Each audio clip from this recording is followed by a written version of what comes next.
Board of Commissioners for the City of Lakeland is now open for the transaction of business pursuant to adjournment. Any persons having business with this body draw near, give attention, and you shall be heard. The Honorable Mayor Mike Cunningham is presiding. Please remain standing for the invocation and the pledge. I'll call the meeting to order. You would please bow your heads. Our Father, we thank you for bringing us all together to work for the City of Lakeland's business. We ask that you touch each and every one of our hearts and minds, that we're able to work for the greater good of this city. We ask this in Christ's name. Amen. I pledge allegiance to the flag of the United States of America and to the republic for which it stands, one nation under God, indivisible, with liberty and justice for all.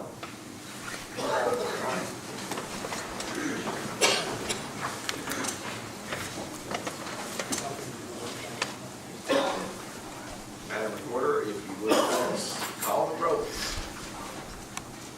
Vice Mayor Long. Here. Commissioner Brown. Here. Commissioner Gonzalez. Here. Commissioner Wright. Here. Mayor Cunningham. Here. All right. Just want to make an opening statement that if anybody would like to speak tonight on any of the agenda items or just during the public discussion, if you would, please come up and get a card to speak with your name and address and all on it. Greatly appreciate that. We get those ahead of time. It speeds things up a little bit, so if you're definitely interested in speaking, please feel free to come grab a card. Let's move along. We'll move down to the treasurer's report.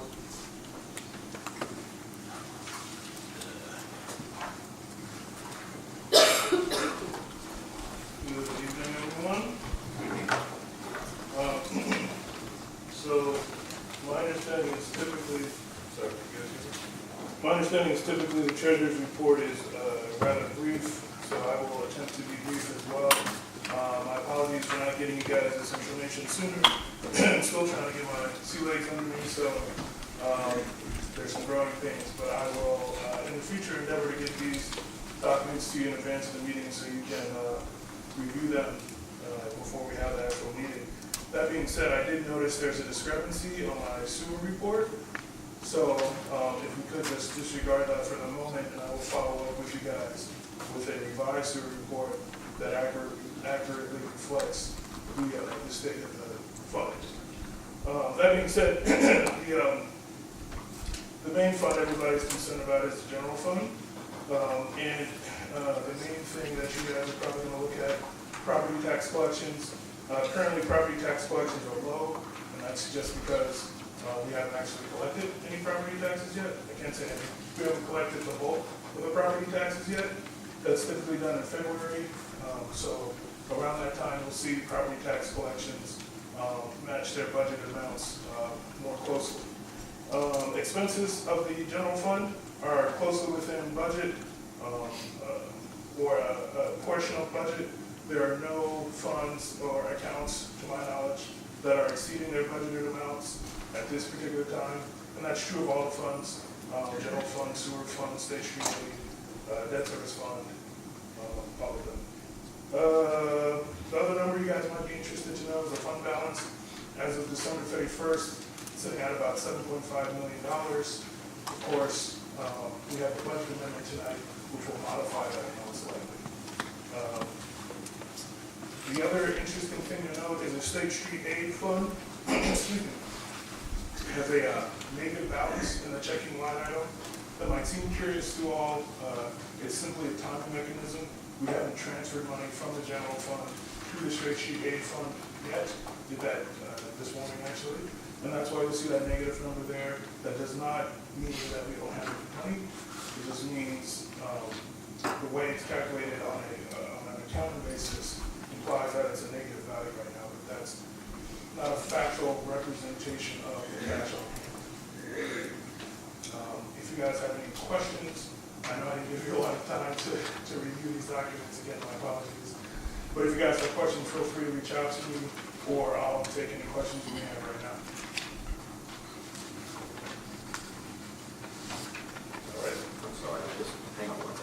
I would like to kind of get an idea of what your projection is going to be once we do collect the property taxes that aren't due till the end of February, obviously, anyway. Are we going to be just in a ballpark within budget, or are we looking at some anomaly that's going to make a big difference in things we start to try to decide? I don't foresee any anomaly at this particular time that will lead to us drastically underperforming our tax collections. Typically, we collect somewhere in the neighborhood of 90 plus, usually 95 plus of our tax revenue in the year that it's due. I would expect that to continue this particular year as well. I wouldn't see any reason why there would be a difference this year. Okay, fantastic. Sorry, again, if you have questions, just please reach out for the sewer report. It is available. Okay, appreciate it. Thank you. Yeah, thank you. All right.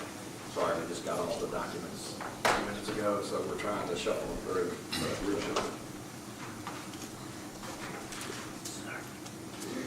All right, let's move on to reports from committees. We have anything that has happened? We had an IDB meeting. Yeah, if you want to. I'm sorry. We already had the commissioner's reports, and I skipped past that. I looked right over it. So if we would have the sheriff's department report. I apologize for that. My name is Lieutenant Candy Crowder. I'm here representing the Shelby County Sheriff's Office to give the Group A crime report for the city and the town of Lakeland for December of 2018. We had one burglary from business that occurred on December 7th of 2018. The address was 3660 Canada Road. It was the Shell gas station. It was cleared by an arrest. The Sheriff's Office Detective Division made an arrest on December 31st. So those two suspects is in custody.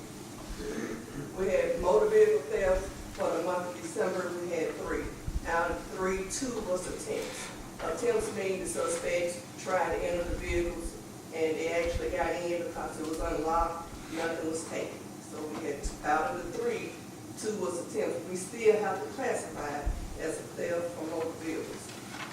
We just wanted to just remind the citizens of Lakeland that 85% of our copper units is due to unlocked vehicles.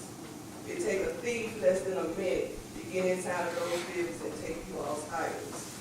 We at the Shelby County Sheriff's Office just encourage the citizens to continue just to remind yourself to lock the vehicles at all times.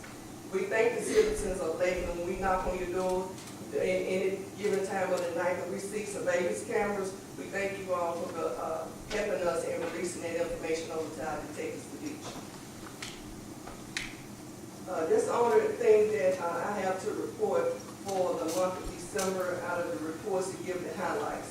For the month of November of 2018, we had burglaries from residents, but for the month of December, we didn't have any. So we thank the citizens of Lakeland. I just wanted to mention, if you need any type of help with your neighborhood watch program or your neighborhood association programs, we have a coordinator that's responsible for here in the Sheriff's Office. So if you would like to email me, I will send you that contact information so they can maybe come to your meeting or to help you set up neighborhood watch. Also, if you have any traffic complaints, deal with any traffic in your areas, you can email me or you can call the Sheriff's Office Traffic Division. Then we'll take those complaints and assign them to investigators. That's all I have to report. I have a quick question. Do you have any updates on the Oakwood shooting that occurred? No, sir, I don't have any updates from 2018. Our detectives is still working on that particular personal. It's dealing with personal crime that happened. It still is upon investigating through the Sheriff's Office Detective Division. If you would like to email me, I will forward an email to the commander that's over our Detective Division, and they'll be glad to turn it over to the investigator that can maybe give you a much current update. Yeah, we'd love to have an update because we've kind of been in the dark on it. So you said 3 break-ins last month? We had car incidents.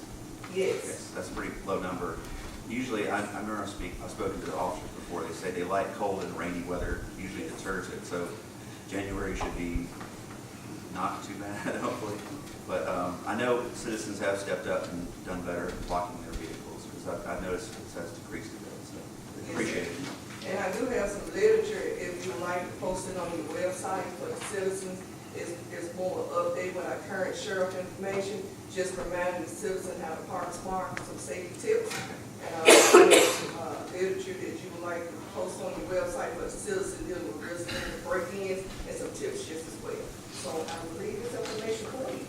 If you have anything else for me, please email it, and I'll make sure we get it to the correct division to be able to help the citizens of Lakeland feel much safer. Can you furnish us with your email address, please, ma'am? Yes, ma'am. My email address is Kathy with a K, .Crowder at Shelby-Sheriff.org.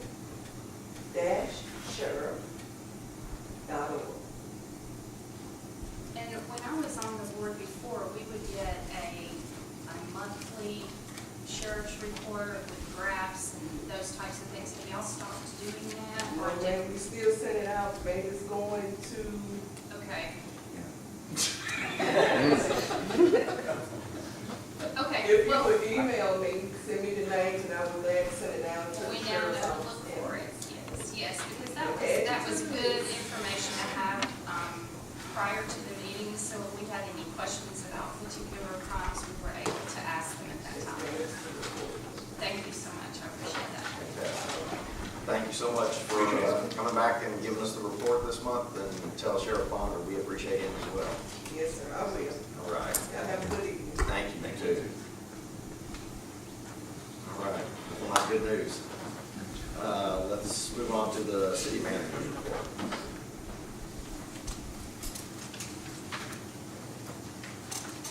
Good evening, Commissioners. Happy New Year to each of you. Just highlight a few things. I know we have a very long agenda, so I'll be fairly brief. Wanted to highlight our Christmas festival that occurred on December 7th, and give special thanks to Kim Odom, our Senior Center Manager and Special Events Coordinator. My wife and I were able to attend this event along with a number of folks, and it was a nice evening. Certainly enjoyed ourselves, and I know the smiles on the kids' faces kind of told the whole story. So very thankful for continuing that tradition in the city of Lakeland. Also want to give special thanks to our Public Works Department, especially Martin Perez and Emily, for, you might have noticed down Canada Road, some new decorations. There was a lot of work really at the 11th hour to try to get that accomplished, and a lot of work was put in by our Public Works Department and Emily, and also MLGW, trying to get power to those poles. So certainly, hopefully it brightened up the holidays for folks as they drove along that important corridor in our city. Also want to introduce and have Forrest kind of stand up. Forrest Owens, we recently hired as our planning director. Forrest's first day was Monday, so he has been kind of diving into a lot of documents and kind of prepping for kind of a busy summer here in Lakeland. So we're certainly thankful to have him on board. Forrest has a master's of city and regional planning from the University of Memphis. Was formerly in the Germantown Planning Department for 10 years, and the last 5 being as the planning director, and then most recently was at ETI Corporation as their planning director. So certainly glad to have Forrest join our team. Between Forrest and Kyle, our planning director, we are now at full staff from a department director level. So we've got a great team around us and ready to support you as well. I'm certainly thankful for that. I was able to attend along with Mayor Cunningham and Commissioner Gonzalez, a ribbon cutting at the Hot Works facility on Highway 64 on Saturday. Well-attended event, certainly something we always want to promote our local businesses. It was also a Lakeland Chamber event, and it was well-attended. And certainly we want to steer folks to shop local and continue to promote Lakeland businesses. On that note, the Lakeland Chamber Annual Awards Luncheon is coming up on Wednesday, January 23rd, from 11:30 to 1 at Stonebridge Golf Club. Certainly would appreciate your attendance potentially at that event as the Chamber awards some well-deserving businesses in the city. Also, currently we have posted a community leaders announcement seeking volunteers to join 2 different boards, the Board of Appeals and the Stormwater Board of Appeals, as well as the EDC. Obviously, we couldn't do what we do as a city without our volunteers stepping forward on these critical boards. So those announcements are on our website. We would certainly love to steer people to our website, fill out the application.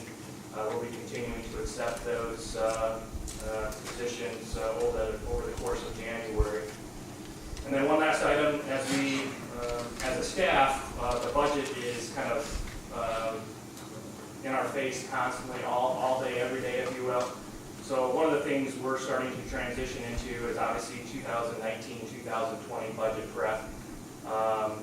Within the next week, we will have budget worksheets in the hands of department directors to start preparing their respective budgets. And one of the things I would like to at least offer for you to consider is I would really like to try to get all of us together at a budget workshop in the next month or so to really hear your priorities, hear your vision for what you would like to see in 2019, 2020. We certainly want to support those and gear our efforts to what your priorities are going forward. So I think it's going to be valuable to get all of you in the room on a work session, whether it's on a Saturday morning or just a day that's separate from our normal routine, just to hear what you would like to see happen in 2019-20 so we can craft the budget accordingly. So we will have more conversations about that in the coming weeks, but kind of think about that, put that in the back of your mind.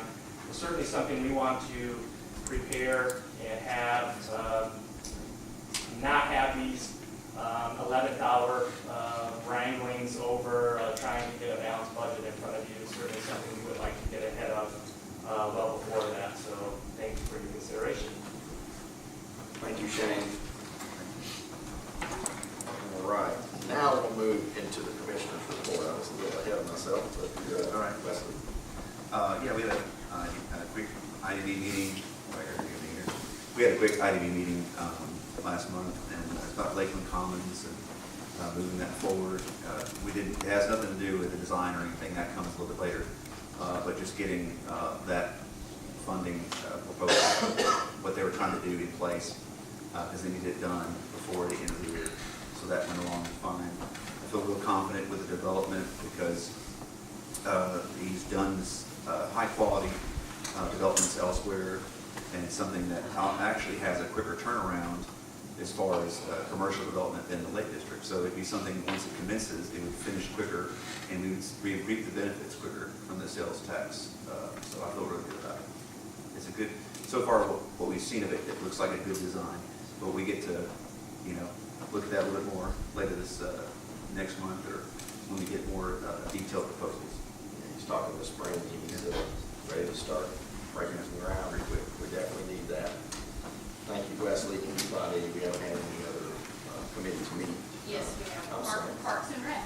So sorry. That's quite all right. We met Tuesday, and we had a very lengthy agenda, but some of the highlights in the athletic complex project update, the TDEC due date is February the 7th, and the environmental study and everything should be back to us by that point.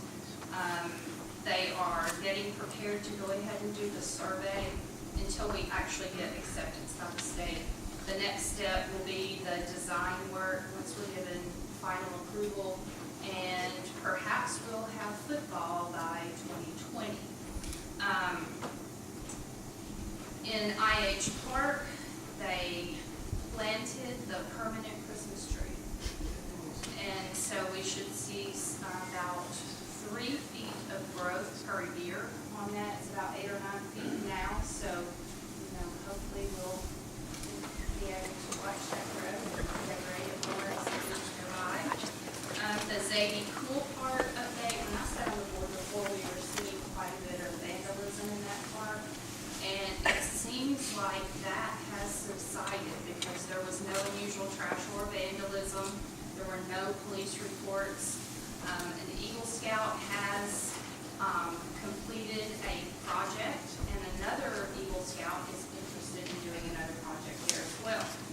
The rock wall was repaired, and they ordered a couple of their solar lights that were not working. Adding the lighting and some of the other safety things that we did several years ago seemed to really help in that park. The tennis court update, they have put benches, they're going to put benches with shade, a scoreboard, some net posts. There's a possibility of a UTSA grant. There will be doing a grand reopening, and the windscreens have been put into place, if you have seen those. We had a citizen report that there were dogs on the tennis courts, but the staff went out and saw no damage on the tennis courts, and there were no dog feces present at the time that they went out to check on that. So they are going to be keeping an eye on that to make sure that the new surfacing of the tennis court is not damaged by animals being left there while people are walking on the trails. So thank you to that citizen for that report, and it is being watched. We have applied for, or no, there's no timeline given, but we have applied for the Tree City USA application. We also had a Christmas festival recap by Kevin. Want to thank the senior citizens who helped to decorate the rec room for the kids to have a winter wonderland there when they were there to see Santa. We also talked about the concert series for next year, and we're talking about 4 events, and one of them might be the St. Jude Band. And according to Kevin, who's listened to the tapes, they're a really nice band, but we might be able to do that in conjunction with promoting the St. Jude Dream Home. So that's something to look forward to. At the clubhouse, the roof is leaking, and so that is going to have to be taken care of. It's being put out for bid, and the money is in the budget to take care of that, so we will not need to do any amendments to the budget to be able to handle that. Also, the furniture is going to be ordered. That is something that was in the prior budget as well. The Oak Ridge subdivision planted themselves a permanent Christmas tree, so that's nice for their addition. Their homeowners association did that. Basketball is getting ready to gear up. The junior Grizzlies are getting ready to begin. They're going to have appear at a Grizzlies game on the sideline and get to go out on the court during halftime. And they're also, Parks Department is also, Parks and Rec, working with the Tigers to try to coordinate some sort of similar event for the boys that are playing basketball. It looks like those are pretty much the highlights. Kevin, if you think I missed anything. Okay, so that should do it for Parks and Rec. We had a really big attendance. Yeah. We did. One of those quick meetings, I'm sure. All right, fantastic, fantastic. Good to see that we're providing some place for our youth to get busy and keep their hands busy, so. All right, let's move down into the public discussion, and I see that we've had quite a few more people show up, so I'll make another announcement. If there's anyone who'd like to speak during any of the different points of the agenda, if you would, please fill out a speaking request card, and you'll get it put up here, and we'll put it in place with where it's appropriate. With that, I actually do have one for this current point in the agenda. I see we have Ms. Heidi Schaefer with us, who is running for District 32 Senators. And I would welcome you to the podium. If you would just give us your name and address, and then feel free to speak. Thank you very much. Heidi Schaefer, 9526 Ella Hill Road, Lakeland, Tennessee, 38002. I am your constituent, and I wanted to come and introduce myself to you. I know most of you, Mr. Wright. I've not had the opportunity to meet you. I've known Mr. Roman a while. His wife Ursula and I are both in the Honor Club. I know the new mayor, Mr. Cunningham, Mr. Gonzalez, and Ms. Style. I heard you speak down at the county commission meeting a little bit ago, and you were very eloquent. I have to know Forrest Owens and Chris Patterson, and welcome. So I also know a bunch of the folks out here, so it's good to be here. This is not my first time in these chambers. When I first became a county commissioner, I made sure, that was under Mayor Cunningham, I made sure to come out and understand, I went to each municipality, including the city of Memphis, to understand not only what Shelby County did, but what the municipalities inside of Shelby County did, because I believe that there's a beautiful symmetry that can happen when you start to align and seeing things not as one side against another, but seeing how you can work together, and where that beautiful nexus is of urban, suburban, and rural, that trifecta that makes Tennessee great. I won't take up a lot of your time, but I wanted to come and offer you, my congratulations and my sympathies for being in the legislature. It's a thankless job, but so important. And then also, I want to officially ask for your vote as I seek to represent you from Lakeland in District 32. Thank you very much for your time. Thank you, Heidi. Really appreciate that. Having no further cards at this point in the agenda, let's move into the Sewer Commission business. Madam Recorder, if you would please read that first resolution there. Resolution recommending the Board of Commissioners approve extending the sewer concept plan for Arcadia. All right, Ms. Emily.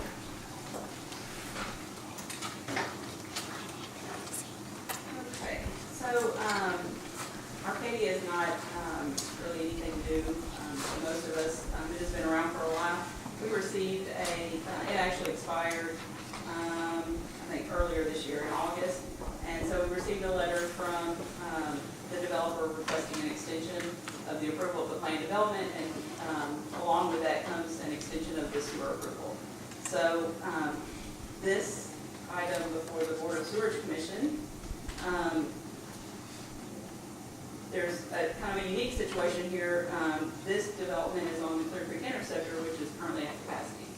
So while we really are in favor of this development and all that it entails, we try to be sort of creative with this resolution. And so you'll see that we are recommending approval of it, but there is a contingency in there that the phase 1 development contract cannot be executed until the sewer interceptor is constructed. So this is a 5-year extension. It's a little bit longer than we typically do. Typically it's a 3-year, but we believe that give them a few extra years for us to get the interceptor built. Are there any questions? Do you see that interceptor being completed in that area at this point, at the 5-year mark? Yeah, so an update on that project. We entered into the design probably been a year and a half ago. We are now kind of in the final stages of design and hope to be acquiring the easements this summer. So we would be ready if the funding was available probably by next spring. But that is all contingent on funding, of course. And so the cost estimate at this point is about $8 million. What can we do to help you get it done? Get it funded. Get it done. Well, I mean, that's. Saw some money in like for it, but.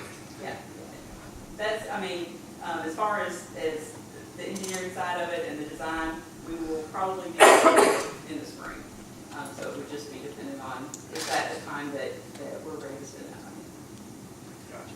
So with this comes into play because we're actually at capacity on that line with subdivisions that are going in now. So unfortunately, they'll have to wait down the line until we get this built. We actually can have the capacity to service them. Yeah, and this line, so to give you a little kind of a geography, this line serves pretty much everything east of Steve Pick Road. The existing and then the proposed developments there. So we have a few, probably 4 or 5 that have expired that are just kind of sitting out there. They're not rescinded to approvals, but they have expired. I've had some conversations with those developers that they are interested in moving forward, but they can't until the line is built. So there are developments that are kind of waiting for us to get this interceptor built. On the flip side, we're putting in a line, 42-inch line, to serve the east side of town all the way to Highway 64. So we're really, once we get the line in, we're going to want as much flow as we can get, so that we don't have to perform a lot of maintenance trying to keep that line flush. So this is a vital piece of our infrastructure, yes. from the way I understand it. And if we want to proceed east and develop that, and according to what we need to do to grow the city, then we definitely have to have this plan in place. So something we definitely need to consider. For those of you that haven't seen the plans for Arcadia, I was able to go through a review with them last week over it, and I can tell you it's a phenomenal development. It meets all of what I consider to be the Lakeland criteria for conservancy.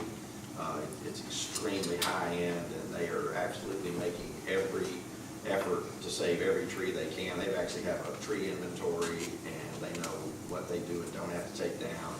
So I'm blown away. I would like to see this get started tomorrow, obviously, but I don't believe they're quite ready yet, and I know that our sewer capacity is not ready, but I look forward to the day where we can start putting the shovel in the ground there. Yeah, It's really nice. So, and when you switch back over to the Board of Commissioners, Forrest will be giving a presentation on the actual amendment to the PD, and I believe that the developer has a presentation that they would like to show, so you'll get to see similar to what you saw. Emily, you said that there were developments that were waiting on the Clear Creek interceptor. What developments are currently waiting for us to finish the interceptor in order to build? Chapel Woods, which is the Evolve property, it's 200 and some odd lots, I don't remember offhand, but it's 200 and some odd lots. That's on Chambers Chapel, between Oakwood Grove and Estates at Chambers Chapel. Theirs expired. Equestria, also, they've been in a few times over the last couple of years. They're also out there. Evergreen, which is at Evergreen and Old Brownsville. And so you're saying that if the Clear Creek interceptor was done today, these lots would be being built on today? I'm saying that they have contacted me and they have shown interest in beginning the development process. So some of them have approved plans, some of them don't. Chapel Woods, the Evolve piece, they have the zoning in place, but they do not have an approved plan yet. Equestria does have an approved plan. Evergreen has an approved plan. They're both expired, but they have been in, over this last year, we have had representatives come in and talk to us about getting those developments going. But they can't develop without the Clear Creek interceptor as of today. Correct. Because there are current developments that have space reserved on them. However, you're still recommending that we continue to allow developments to maintain a reservation on the Clear Creek interceptor. I'm confused. I would not say that I'm asking for them to maintain a reservation. I am saying that the developer would like to see this plan not expire. He would like to see it revived and to stay kind of continue its approval. And as a concession, I put a contingency in there that we would allow that as long as there was a condition that the development contract would not be executed until the Clear Creek interceptor was built. Well, the statements that you made were very strong statements. You said that there are current developments that are ready to be built. However, we do not have the sewer capacity to be built. That is a huge statement. And I think we have to table this along with the rest of Arcadia until we can figure out if there truly are people that are ready to build today, then we need to get those people that have capacity that is reserved that are not yet ready to build. Well, they are, so the developments that are ready to break ground or have already broken ground have approvals. The ones that I'm referring to that are expired, we have had contact from them and they are interested in starting that process. I don't know what their timeline is, but they have contacted us and have been interested in starting the process, but we would not want to grant them approval because we don't have capacity, So they are not ready to build. because of the sewer capacity, or their own reasons. It's different reasons, it sounds like. Like to move the table. Yeah. I know we have 6 already that are breaking ground, being built, or going to be built this year. I know the extension of Aaron's Ridge, Lakeland Meadows, Kensington Manor, Everett Manor, Oakwood Road. I don't know if it's one there. So 6 The totals. Meadows. Yeah, So the ones Meadows. that have approval now Oh, that Stacy have not Junior Chapel. started would be the Meadows, Right. Winstead Farms Lot A, which I have the construction plans in my office. I think those are the only ones that we do not have a development contract with right now. Those are the only 2 left that have not started construction that have a approval currently. It's a little much for me to figure out on the fly. So I Okay. think there's a presentation that speaks directly to what the capacity is, what is in reserve, and who's ready to build. Because it's a little tough for me just to get right here on the fly. I know with Chapel Woods, we didn't want the plan they presented to us. I mean, Chapel Woods is something that this wouldn't allow anyway. Just too much density. It wasn't checking the boxes we want for a neighborhood. Yeah, so I got a call from their engineer, it's probably been almost a month ago, and that developer was interested in coming back to the table with a revised plan to try to get approval. And I notified him that the interceptor needed to be built, or at least under construction, before we could give them sewer, because theirs had expired. It's been about a year, so, sorry, is he planning to bring it to us anytime soon? Or is he Well, just he waiting? won't, because I just told him waiting? there's no sewer available. Okay. But he called me asking, wanting to set up a meeting to discuss an amendment that he thought would be satisfactory to this board and to the planning commission.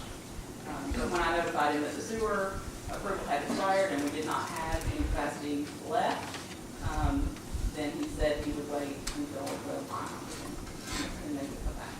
So what's the current capacity, the percentage of capacity for current homes that are actually on that interceptor? Where are we without even considering building anything new? So we're probably around 55, maybe a little over 55% with current flow. And with the flow that we have approved, we're at 85%. And the state really, if we were to submit the design for a new line, it's a 50% wastewater flow, 50% I&I, which is inflow and infiltration, so that's like stormwater. So we are over, currently just with our flows, we're slightly over what they would approve if it were a new plan. And with the developments that have approvals steadily building, we only have, like I said, 2 that haven't started construction. We're going to reach that 85%, I feel like, in the next several years, and then we have the chance of having overflows. Once you start, the more you get in the pipe, the less room you have for stormwater. So that's another urgency, rather than just the capacity issue with development. That's another kind of urgency that's out there. And it would be fair to say that the Meadows and Lincoln Commons put you at your limits as far as planning. Lakeland Commons is not on this interceptor, Scott Creek, yeah. The Meadows was the final, yeah, that was the final approval. That includes Stacy Schumer Chapel too, right? It does, Okay. yes, they are already. And Winstead Farms, the extension. Yeah, so Winstead Farms has the 2, it has this phase here that's got the St. Jude home, and then it's got another one down a little bit further east. Right. That I have the plans in my On the office. street that connects Right. to Carly, that's right. Yeah. So basically, this resolution is just, you're just seeking an approval to extend their sewer concept. Along with, because the PD approval is up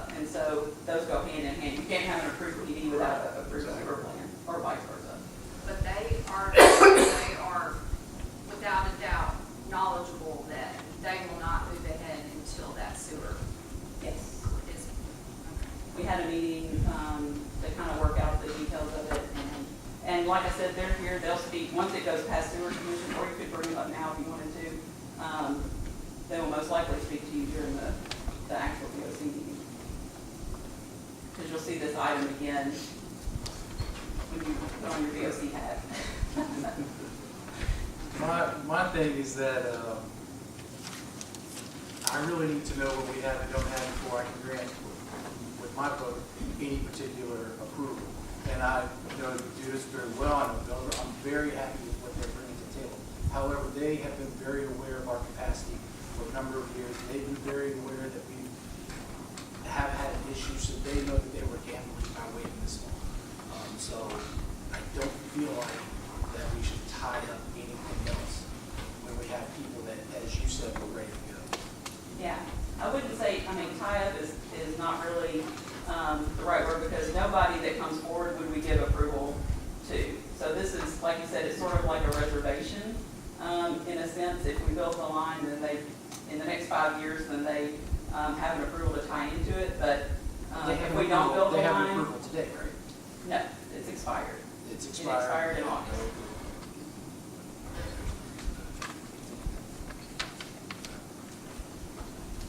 The gentleman from our area would like to speak, if you would. My name is Nathan Dixon, first quarter of Johnson 130 North Court, Memphis. I'm representing Bells. Mr. Vice Mayor, I think the important point that we're trying to make is that we want to go forward with this plan, but we don't want to displace anybody else's opportunity to have sewer capacity. In the way that this is structured, in fact, I would like to present some tweaked alternative language that makes it clear that our rights are and our obligations are tied to the capacity being available to us. We're not trying to displace anybody from who's ready to go and develop our ability, our requirements to sign a development agreement and pay the fees would be triggered by the availability of the new interceptor line. So if I brought a resolution next month that started the Clear Creek interceptor and that we created the capacity and built it, I guess it takes 8 months or a year, a couple years to build it, then you would be ready to sign it. Well, what we would like to ask you to do is to give us, for 1 year, going to sewer capacity, the new sewer line is available to sign the development agreement and begin. That's all we're asking. We can't build anything if there's no sewer available to us, right? And so we're tying this extension to the availability of the new sewer service to the new. And that's just phase one. You would be ready 1 year from the completion of the interceptor to begin phase one. We would either have to begin or we would lose our approval. And I've discussed this with Mr. Patterson and Mr.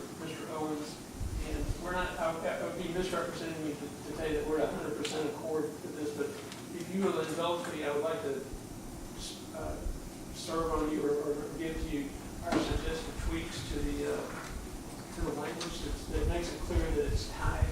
What we're asking for, express language, that our sewer approval is tied to the completion and availability of the sewer intercept, the creek intercept.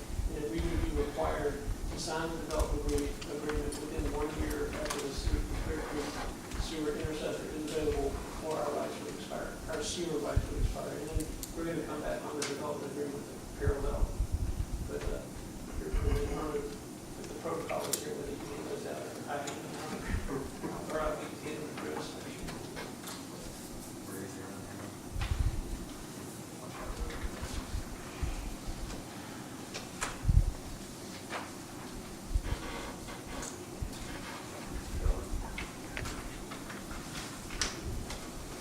We very much appreciate the staff working with us. They've been great to work with. And we've been in constant discussions with them, and they've been very gracious. And you're lucky to have the quality of staff that you have. Amen to that. All right, you'll just give us a couple of seconds. I gave mine away.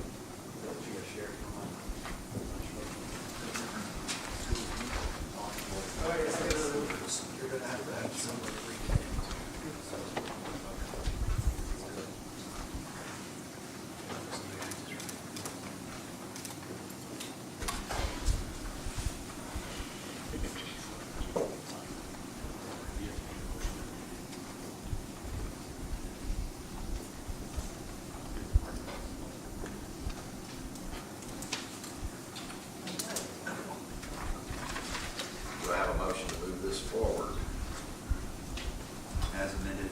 we discussed just now. Yeah. with this amendment. I second it. All right, I have a motion to move this resolution forward and a second as amended. Any discussion? I think it's a promising development. I've seen it as well. It's a conservation neighborhood. I've told people it's like the grove, same developers. It looks great. The Equestria is along the same lines, and I think it'd be a great neighbor for the Lake Elementary School. It would complement the neighborhood, neighborhoods around it, as well as save the trees and just blend with nature really well. So I love the development. Ms. Harrell, what was the timeline on, let's say, once the sewer construction commences, what's the timeline on that? How long does it take? Probably 2 years. I mean, maybe 1.5 years, but 2 years it would definitely be in service. Okay. Well, that's depending on weather, obviously. Right. Right. I would say 2 years would be a safe. And just to clarify for the public, that has to be paid in cash. Right? Yes. There can, I mean, it can be financed. All right, thank you. I want to concur with that. It's an incredible development. I was very impressed myself. Just for the record, when was the first approval on this development? 2007? It's been a great development for a long time. I understand. All right, any further discussion? We'll move on. Mr. Porter, if you would please call the roll. Vice Mayor Bowman? Point of clarification, this is the vote on the amendment, correct? Yes. Okay, yes. Commissioner Bowman? Yes. Commissioner Gonzalez? Yes. Commissioner White? Yes. Mayor Condon? Yes. Yeah, now we're going to move on to the actual vote for the whole resolution as amended. So if you would call roll for the full resolution, please. Vice Mayor Bowman? Yes. Commissioner Dow? Yes. Commissioner Gonzalez? Yes. Commissioner White? Yes. Mayor Condon? Yes. Mr. Mayor, can I ask you a question? Sure. Our extension of the development agreement is item number 5 on your agenda, and I know you got a really easy agenda. Mr. Dudas has got a PowerPoint that I don't know whether you guys want to see it or not. It would, for just planning purposes, I don't know if you want to have a run through and overview of the, If you don't mind. No, go ahead. Yes, absolutely. If you don't mind, I have Commissioner Wright, Commissioner Plum here that we're recognizing tonight, and I'd like to do that first. okay, so, okay, I just didn't know whether you wanted us to. I agree. I'm not trying to do any kind of, get out of order, just wondering when it's our turn, if you want to take some time to see our PowerPoint. We need to see it. Yeah, fantastic. Thank you. All right, let's move on down to the consent agenda. It's as simple as the regular minutes approval for the December 6th meeting and the December 19th meeting. I did have Ms. Deborah inform me of one amendment to the regular meeting minutes of December 6th. There was an error with one of the directors in attendance that wasn't actually here, so I'd like to entertain a motion to approve the consent agenda. So moved. Second. Any discussion? We don't have to call the roll. All in favor? Aye. Any opposed? All right, move that one down the line. Let's move on to the regular agenda. The first item, I'll let Madam Recorder read the resolution. I do have one person who's ready to speak. Resolution authorizing the mayor to sign proclamation showing appreciation for Mayor Wyatt Bumper, Commissioner Clark Plum, and Commissioner Matt Wright for their service to the city of Lakeland. All right, I'll go ahead and let's make a motion to get that on the floor. So moved.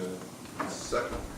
All right, we're in the discussion phase. I do have an appearance card by Mr. Jeffrey Hicks that would like to speak to this agenda item. Evening, Mayor. Commissioners, Jeff Hicks, 10176 Oak Levy Drive. I saw on the agenda that you brought forth this amendment, this resolution, Mayor Cunningham. I was pleased to see that. Mayor Bunker worked very hard to make Lakeland a great city, and so did Commissioner Wright and Commissioner Plum, and I think this is absolutely deserved. I want to bring up something that's a little unpleasant.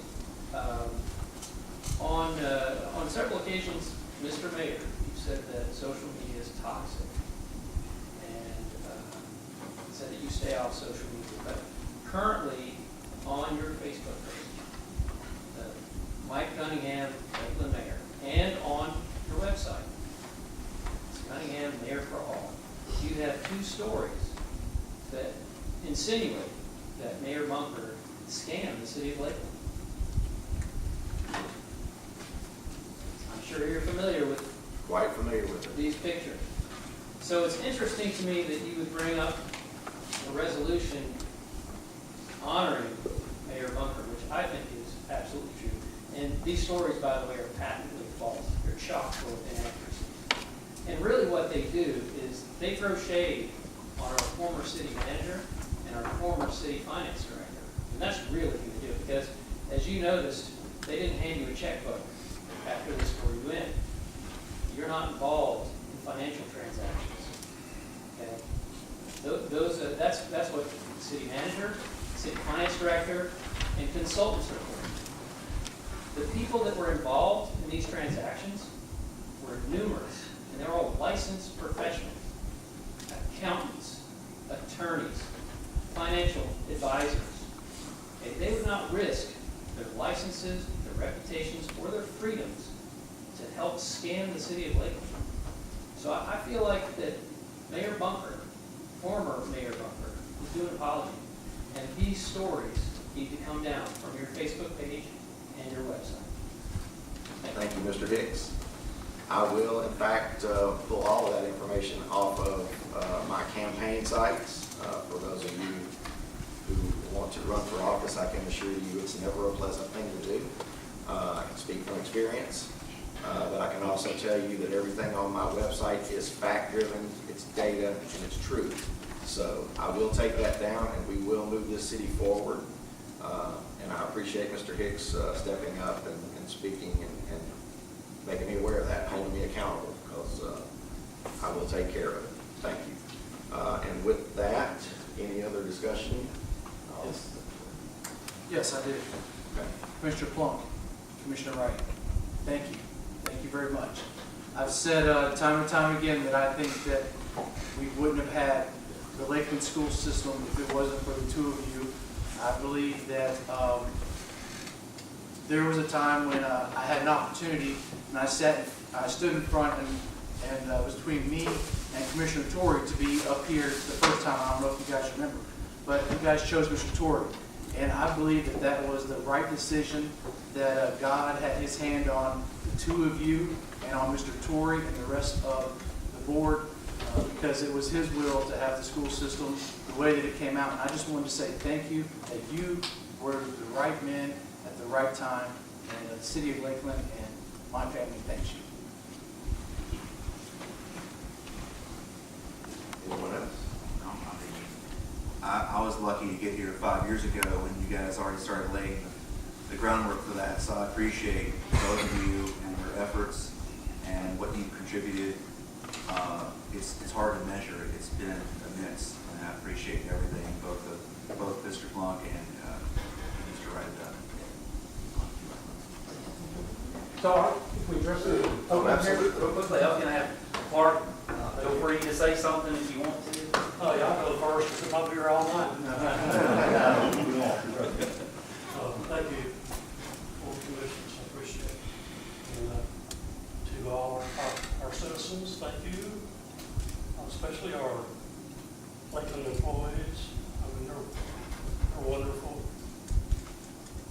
We couldn't even run the place without them. So thank you so much. And our city attorney, I don't know what that is. But all I'm going to say is that I want to say is that I did my best. We all did our best. Thank you. Yeah, I'll echo what Clark says. Man, thanks for the kind words, Mr. Mayor, Commissioners. Thank you so much for the proclamation. It's fun to see everybody again. I don't miss the meetings, I'm not gonna lie about that. I'm ready to go home pretty much right now. But from the bottom of my heart, I am appreciative. I read a leadership book one time, and it reminded me a lot about both school board and commission. It said, when people praise you, show up and do the work. When people criticize you, show up and do the work. And when nobody pays attention, show up and do the work. The latter is pretty much what this is all about. Most people don't pay attention, but you still have to show up and do the work. And as Clark said, we did our best. I think we made a lot of headway. I had lunch with Kevin Bone, one of our state reps, over the Christmas break, and he and I were talking a lot about similarities between Lakeland and Collierville, and I've always said I think we're the next Collierville, and he was like, man, I don't think that at all. He said Collierville has a much longer history of Lakeland. Collierville is a Civil War town. There's always been a lot of things there, and hearing things like that always kind of puts it back in perspective how new we really are. You know, we're just a baby. We've made a lot of strides in the last 5 years. We got a lot of great things coming down the pipe. I'm excited about it, and I just appreciate everything that everybody does to help drive the city forward. Agree or not, we're all on the same team. So thank you again, and if I can be of service in any way, always feel free to reach out. Thank you guys for your service. Yes.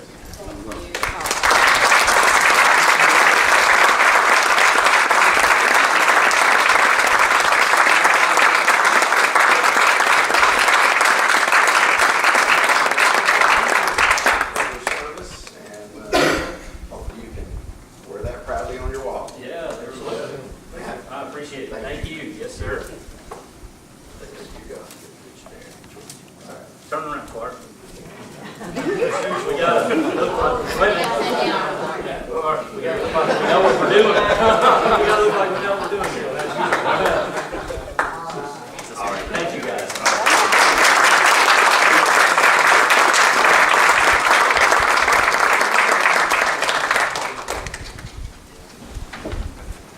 Thank you, everyone, for that applause.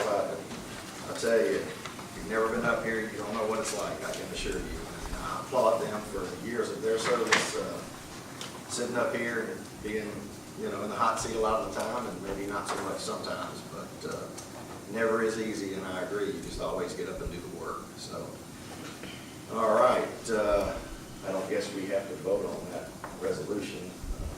It's pretty much presented, so.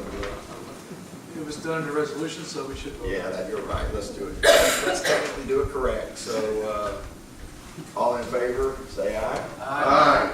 Any opposed? That was easy. All right, let's move on to the ordinance, item number 2 on regular agenda. Madam Recorder, if you would please read that.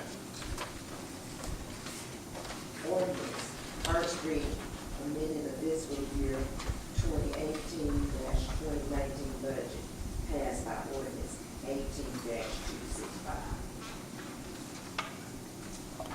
All right, do I have a motion to bring this to the floor? Bring it. Second. Motion made by Commissioner Dial, second by Commissioner Wright.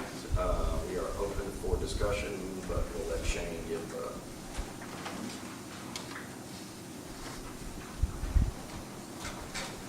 This is obviously first reading of a budget amendment. 2 items are on this amendment.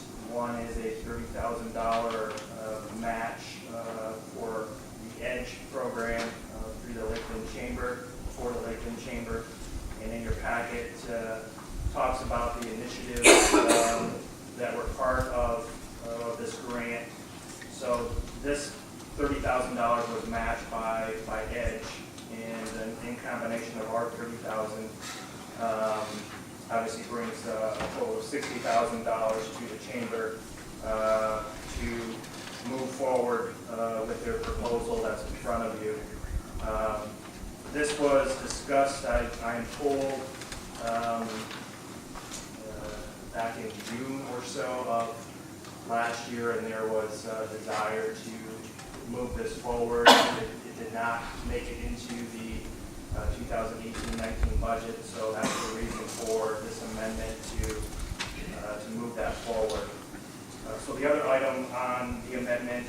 a $37,000 commitment to move forward with the athletic complex. This would be to get started on the surveying and the environmental work. That would be outside of the grant, or not eligible for grant reimbursement. So this would allow us to get this thing rolling. It's been a project that's been discussed for a while here, and we're excited to see this thing start to take shape and roll forward. So this would allow us to engage with Marge to get those two items at least at this point ready to go. So that is what the budget amendment entails. Be happy to answer questions at this point. Obviously, this is again its first reading, so this will reappear in February again. So if there's any questions that you have between now and then, we'll be happy to answer those as well. I'm just curious if there is possibly some way to split these into two separate resolutions, because we're talking about amending the budget for two separate entities, so to speak, or buckets of money, for lack of a better way to put it. I do have some questions about the chamber and our giving city funds to that, amending the budget for that. I've been doing a little research into the actual contract with the charter and, the chamber. And I've asked for some information to be provided specifically with regards to our obligation to the chamber and their obligation to us as a city. And in section 3, under payments, it says payments by the city shall be contingent upon the following: receipt and approval by the city of all reports specified in paragraph 4 of this agreement. This is our agreement with the chamber.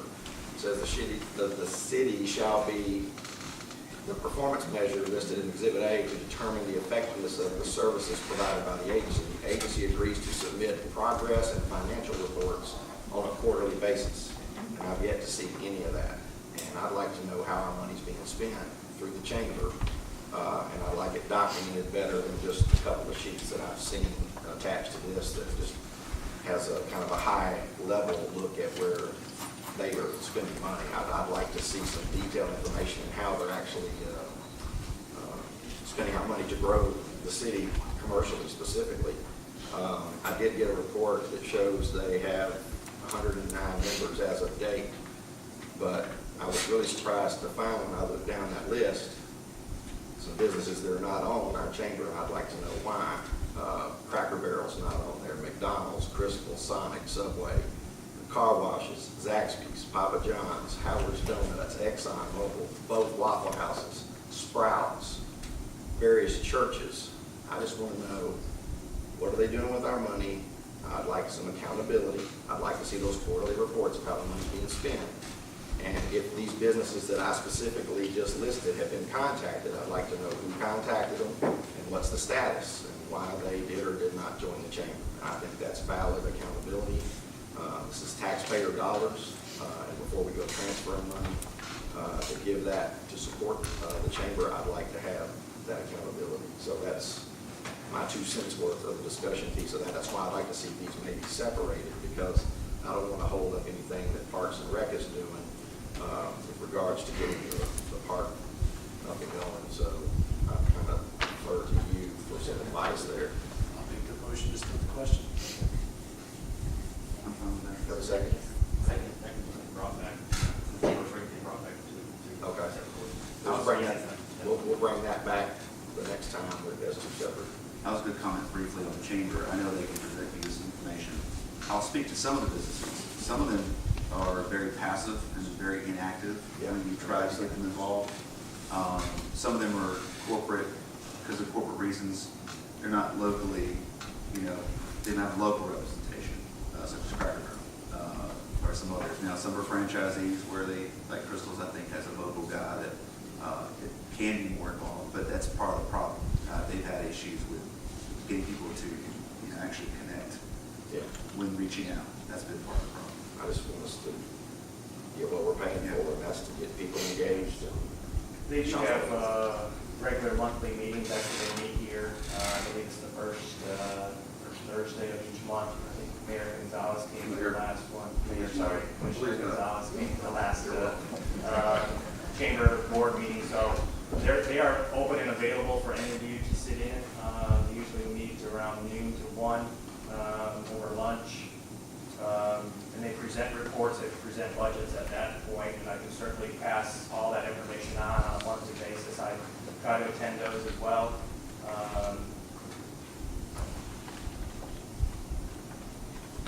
On the motion to split the question, I'd like to send that down to the EPC, the question regarding the chamber funding.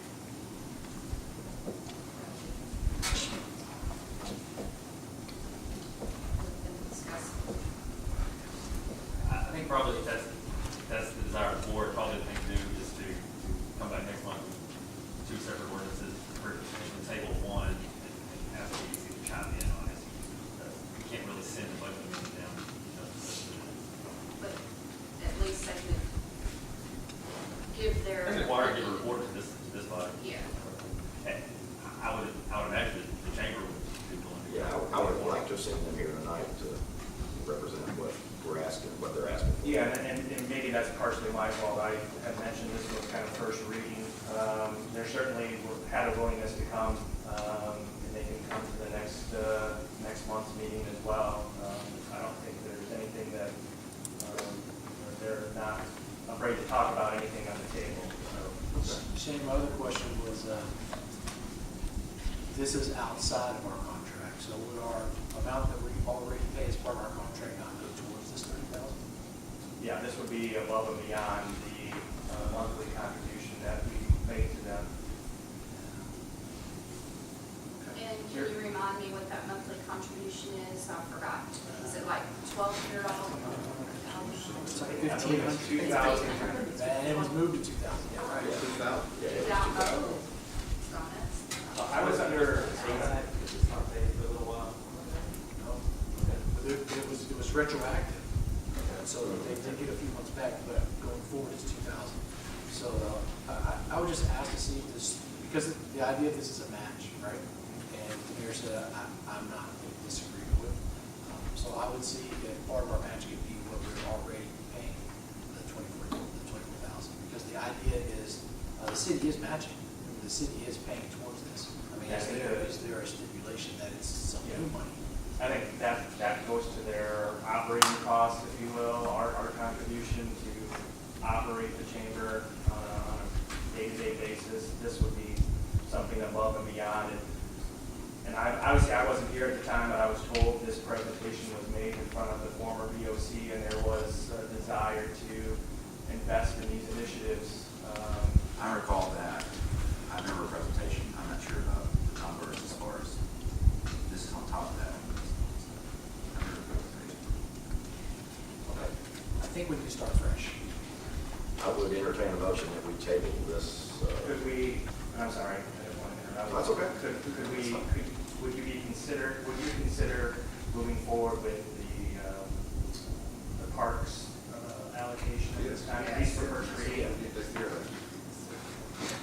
Yes, If I may, please. one possible option to keep all the ideas that have been discussed on the table is to go ahead and pass this on first reading. It has to be voted on again. When it Right. comes back, it can be amended. You can peel out the chamber money. You can make a motion to amend the ordinance, peel that out at the next meeting. That's the desire of the board. And I do think, if I'm mistaken, there's a work session. Is there a work session next month? And so there'll be an opportunity for them to have the broad discussion at the work session. And you still have another meeting a week later to Yeah. take that. No, that's fine. That's good because we're at a little disadvantage by not having a work session this month. So that's kind of why everything's crammed in here. Let's, If you vote to move forward on this matter, that gives you the opportunity to go ahead and finish off the park issue Okay. next month. And you can peel this off if you'd like at that time. we need to have that in an amended motion and we approve. Not right now. Just go ahead and approve it on the first reading. Right. Okay. So we have a motion. We're in the discussion phase. Any other further discussion? All right. Madam Clerk, if you would please call the roll. Vice Mayor Rowland, Yes. Commissioner Dow, Yes. Commissioner Gonzalez, Yes.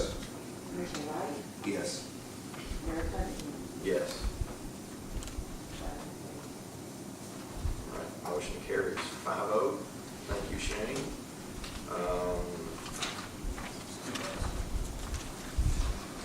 It's 2001. Let's move on to Resolution 3. Madam Recorder, please read the resolution. Resolution appointing Board of Commissioner liaison to Municipal Planning Commission, Design Review Commission. All right, we have a resolution. Do we have a motion? So moved. Second.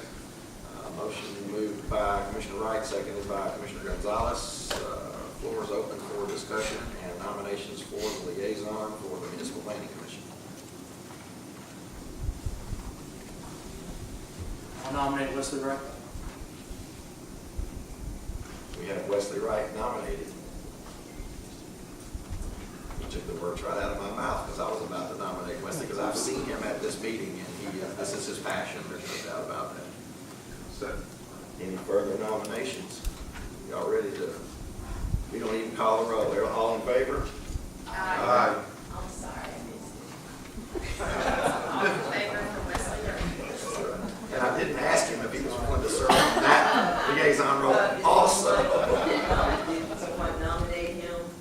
Yes. Yes, he was nominated by Vice Mayor Roman.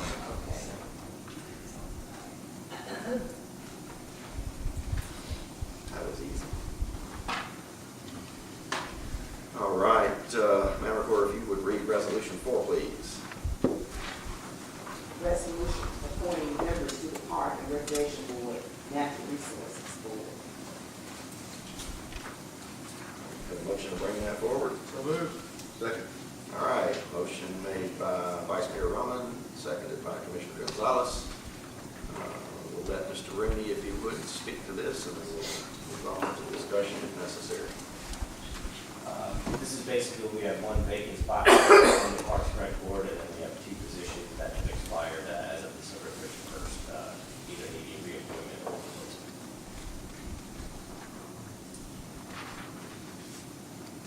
Do we have names of who? Yes, Jim has that. We have 5 applicants, very diverse group. I think they're all qualified to be part of the board.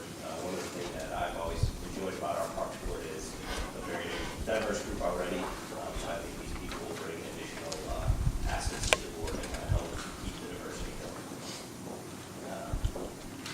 They did not have to take recommended criteria, which Michelle could further speak on, but they did not pick recommendations for the board. They were the BOC to decide. You have the names of who has rolled off as of December 31st? Andre Nolan and Mark Donnelly have expired. They both have shown interest to come back, though. I have an email from each of them officially saying they're interested in coming back to the board. During the parks discussion on Tuesday evening, the board did discuss just rolling over those 2 existing members for continuity and then getting 1 new member. And with the athletic park on the forefront, there was discussion about appointing someone who had some knowledge of sports and to go in that direction. There's quite a bit of parks people with Mark doing surveying, Andre, that would lend another person to that board with more knowledge of sports. So that was one of the recommendations that I was asked to bring forward prior to us voting.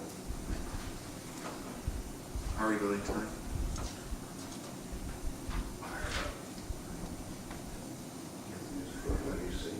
I was wondering if we could get to digest it first, like look over I like it. it. I mean, I like to see these. Yeah. Like a sharp shoot. I'm back. If we're going to roll over again, that's fine. Well, that's voting. Say that again. That's the same as voting. Well, I'm saying if we need to push it to February, we just, the 1 vacant spot has been vacant for quite some time, so we're eager to get it filled, but I understand that you guys need to do your due diligence and looking up at the candidates. So splitting the vote, keeping the new member for February, could we go ahead and roll over the 2 existing members? And that way they could attend the first February meeting, if we can continue our discussions. I don't know if that would work or not, or if they all three need to be voted on at the same time. Your meeting would be after the first BOC. We would have our work session. Are we able to function as a board with the current number? You're able to get a quorum if you need something to do. We just, correct me if I'm wrong, we just continued on until action is made. We just have the vacant spot with the 2 members on board. Until either re-upped or replaced, okay. Yes. So the 6 with the BOC liaison, make it 7, sorry. So if you take the 2 away, we've got to be down to 3 with the liaison. We would have our work session prior to our meeting. We can pass it then. Are any of these people here tonight? I was gonna ask if anybody that's here that would like to speak. Absolutely, yes. Andre? All right. Andre, do you want to serve again? No particularly, but.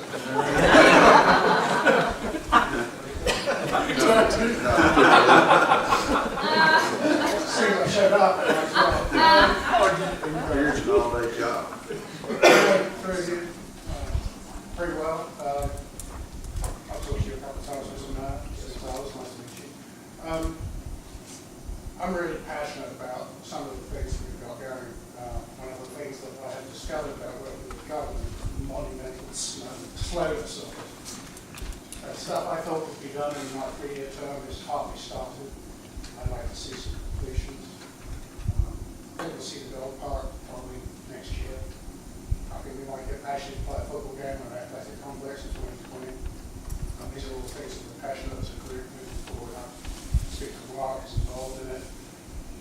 We just want to keep doing what we're doing, keep moving forward. I'm really happy to hear you separate the budget item because we need to get started. My number's right into all the normal. If you have any questions to ask me, I have to answer them now. You can email me or call me anytime. I appreciate your activism and what you've been doing on the board. Our conversations always appreciate your input. I appreciate it. Appreciate anyone who's willing to step up and volunteer on the board. And not a lot of fun all the time, is it? So absolutely, definitely appreciate that. Is there anyone else here that has applied for this that would like to speak? I think in fairness to, like I said, Mark, I was speaking to him, this will be the third BOC meeting that I have attended, and this item was retained again. Mark was here for 2 of them. I speak to him actually. I haven't tried. Yeah, I agree 100% as well. So I would like, if it's, I don't know how to legally vote for 2 and not 3, that was my question. If you could tell us how to do that, I'd be sure. We extend the term of the 2 and then vote on the other available seat after we've had. All right, that's what I would like. I emailed the application out to you all. Yeah, I did give us an email. A few 3 weeks ago or so. Was that the crime report?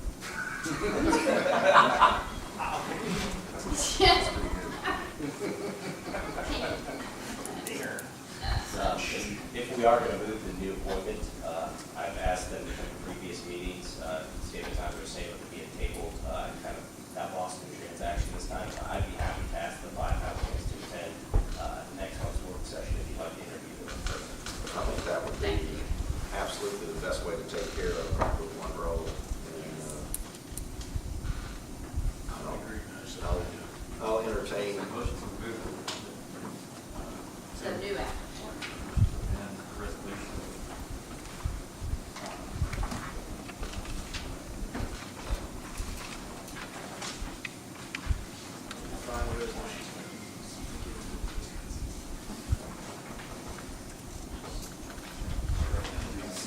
Yeah, the strike the points.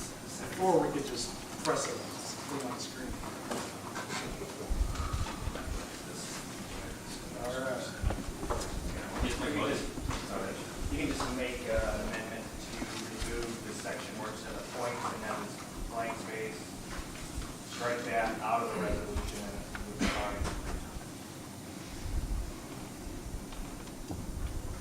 Mr. Mayor, I'll make the motion as described to strike the part where it has the appointments, Go ahead and do that next sentence too, to be further resolved.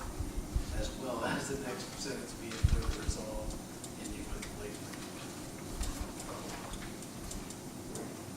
Have a motion, do I have a second? Second? All right, any other discussion as to where we stand? We have the amended resolution to approve the continuance of the two current members and hold out on the new position until we're able to interview the new applicants, and then at that time we'll vote. Is that Sorry, we need to vote on the amendment of the resolution. all right? So this will be the actual vote on, Just on the amendment, to amend the resolution that's before you, assuming that passes. okay, I got you. So this will be the amended vote for, as amended by Vice Mayor Roman, and have a second, I'm sure I heard it from over there. Was it Commissioner Val? Was it Wesley? I'll trust your judgment. I'll trust you. Just fair enough. Fair enough. Just put it down.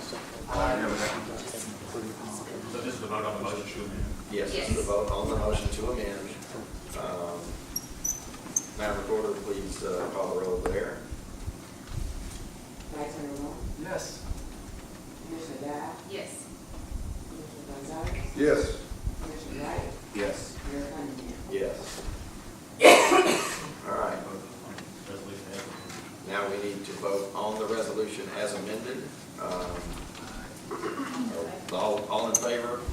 Aye. Aye. Any opposed? Motion carries 5-0. All right. It's time to turn the page of many. Let's move to resolution 5, which is, Emily, Ms. Porter, please read that. Resolution approving extending the sewer concept sewer plan for Arcadia land development.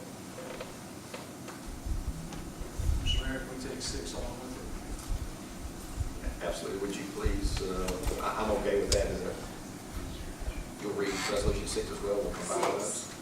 6, resolution approving extending the preliminary development plan, PDP for Arcadia land development. All right, do I have a motion to bring this to the floor? Moved. Second. All right, we have a motion by Vice Mayor Roman and a second by Commissioner Wright. And let's, Ms. Emily, if you would, I'm going to turn it over to Forrest since I'm reviewing my presentation. fantastic. Mayor, Commissioners, Yes. happy to be here.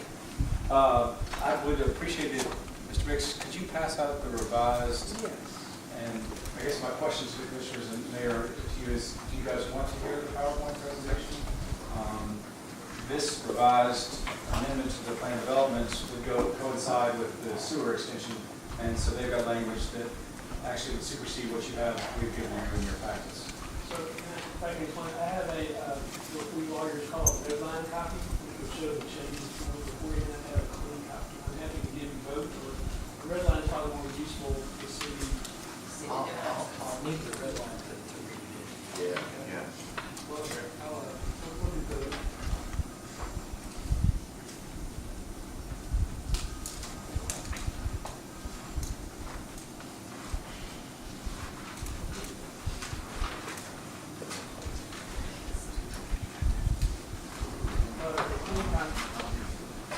While it's being handed out, I'll just say that I had the opportunity to sit where Mr. Patterson sits, over the county firm for the county fire bill.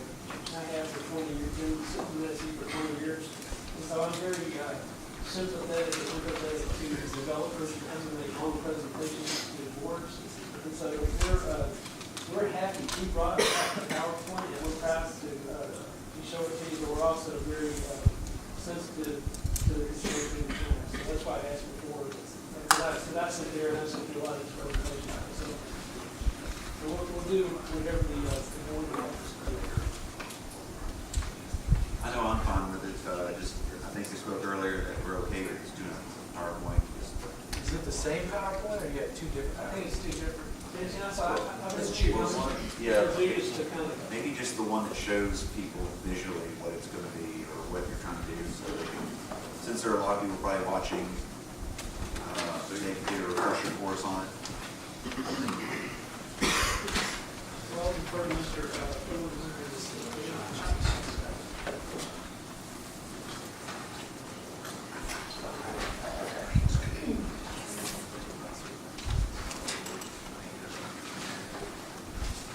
Mayor, Vice Mayor, Commissioners, I'm John Lewis of Phillips Enterprises. And I would like to, once again, thank you all for your patience and working with us on our Arcadia. The staff has been great. We do have a very short presentation, and I wanted to make sure that everybody was familiar with the project, the location, and so forth. As you can see on the screen, Arcadia is situated to the north and east of the lake. It is on Seatick Road, roughly at Memphis-Arlington Road, and the school is immediately to the south of the project. The next slide shows you that Arcadia consists of two phases. Phase 1, which has approximately 72 lots, and Phase 2 with 54 lots. You can also see in this plan the location of the lake. Next slide will tell you that we have 115 acres, and one thing that's very important to the project is that more than half of the land is devoted to common open space. This is one of the first, I guess maybe the first conservation projects in Lakeland when it was designed. And once again, two phases, 72 lots in Phase 1 and 54, pardon me, in Phase 2. The next slide shows you the proposed gateway entrance into Arcadia. I think this reflects the type of quality that we see in this development, and it's certainly consistent with the balance of what's been done in Lakeland.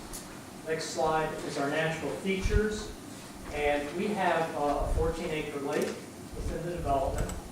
A lot of tree coverage. We did a tree survey which showed, and I'm sure Cindy can tell us the exact number of trees she counted, but it's a significant number. We have 1,600 linear feet of trails that we will be building in the development, and that will connect in with the city's trail system. We'll add 125 street trees. There will be a new pocket park, of course, landscape common areas, and then we'll be doing tree preservation as part of the individual lot development, which is a very important component. Next slide shows you the lake. Those of you who have not had the opportunity to go on the property, the lake is beautiful. It's 14 acres. It's going to require a lot of work to get it to the point where it will actually be a long-term operating body of water as far as redoing the dam and so forth. So this is going to take a considerable amount of work. Our next slide shows you that we have completed our design guidelines for the project. This was done with the planning staff, and we have really identified the details of what we think will make the individual homes that are built in this development exceptional and certainly consistent again with Lakeland. The next slide just shows you the what we think will be a typical home site. If we can, yes, thank you. So you can see not only really a beautiful home that fits in with Lakeland, but also preserving as many of the trees as possible. And then the next slide just tells you what we've done to date. We have, of course, completed the preliminary development plan. We have completed the secondary detailed development plan for Phase 1. The tree survey for both phases was completed. We also have a maintenance management and funding plan for our public spaces and public areas and open spaces. This is very important because long-term the homeowners are going to be responsible for maintaining all those areas. So we have everything detailed out for what needs to be done, the cost of doing it, how you do it, so there won't be any problems or questions down the line. We want Arcadia to be as nice in 25, 30 years as it is when it's open. And then we also completed the development agreement for Phase 1, which takes a lot of work, a lot of time. It's really ready to be signed. And we also have our construction drawings completed. So we are in good shape to start. We're not speculating. We really are very far along in this process. And then I'll just end it with, once again, a view of the lake and the beauty of the site. We do thank you for your patience today. I know we've taken a lot of time, your time as well as the staff's time, to Bells really does work on details, and as a result, we do unfortunately impose a lot. We apologize for that in front end, but we would like this to be the best development that can be done in this area, and that's why we've taken that extra time to do that.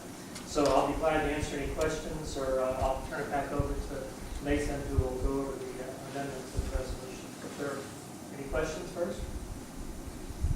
No, I just appreciate the presentation. Just for everyone watching, that's just to the north of the Lakewood Elementary School. Some new, not noticing that. So, 14-acre lake? Yes, that's correct. It's a good size. Yeah, I checked all the boxes that what we're looking for in the neighborhood, so it has a lot of quality to it, so I appreciate it. Thank you. I was absolutely blown away with the presentation last week when I got to see it for the first time. I've heard a lot about it, I've heard a lot of positive things, but to actually see it firsthand, I'm looking forward to seeing this happen. So, Well, thank you. We tried to shorten it for tonight too, so. Thank you very much. just the tree slide, that was kind of. I have it. Thank you all very much. Thank you for your time. Thank you. I've been working on it, we keep it short. First, I'd like to thank your staff, as John said, they've been really gracious and good to work with. We've been through a lot of iterations of trying to make the agreement say what we wanted to say, and I think it's been very patient. What I've given you is got a few minor tweaks to what I think the cars sent around today. And the first tweak on the first page is just to provide a definition for phase two. Phase two, everything is linked to the availability of the sewer. We can't do anything until the new sewer interceptor is available to us. And so we try to tie the dates, and we try to have a definite date that's tied to when the sewer is available. And essentially, we're asking for a 5-year extension from when the original development expired, which would be until August of 2023. That's for phase one. And then for phase two, we tried to tie it to the completion of homes in phase one. The Bells organization is going to spend a tremendous, it's a very interesting piece of property because it's got a lot of topography. It's a difficult piece of property to develop. And there's a lot of expenses that have been front-loaded in phase one. And so they don't want to lose their approval, and they don't want to be required to do anything until phase one is started selling and developed. And so we just try to tie the requirement for the extension for phase two to the completion of 50% of phase one. And that's in your, that's in the what was presented to you. We also tried on the second page, number 3, we tried to tie the extension of phase two to the availability of service of the sewer service. And that language that is there parallels and tracks the language in the sewer resolution that you approved of. It's a moving, it's been moving, and we've been through a lot of iterations with the staff, and like I said, I very much appreciate the patience for trying to get that. I'm here to answer questions. Mr. Lucas is here, and Ms. Reeves, and just our consulting, our engineers also. Thank you.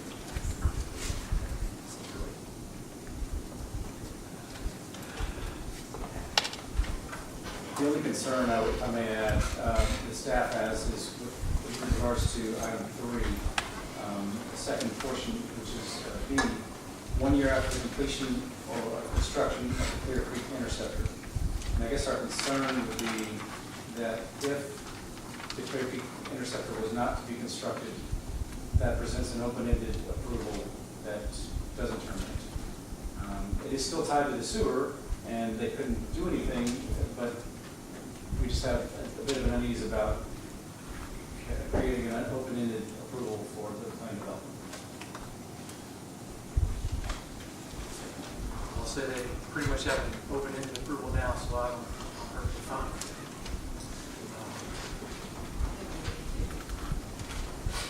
I guess the way I'm looking at it is if we want to have development, that would be the kind of development we want to have in that space anyway.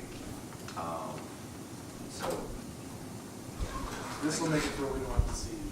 We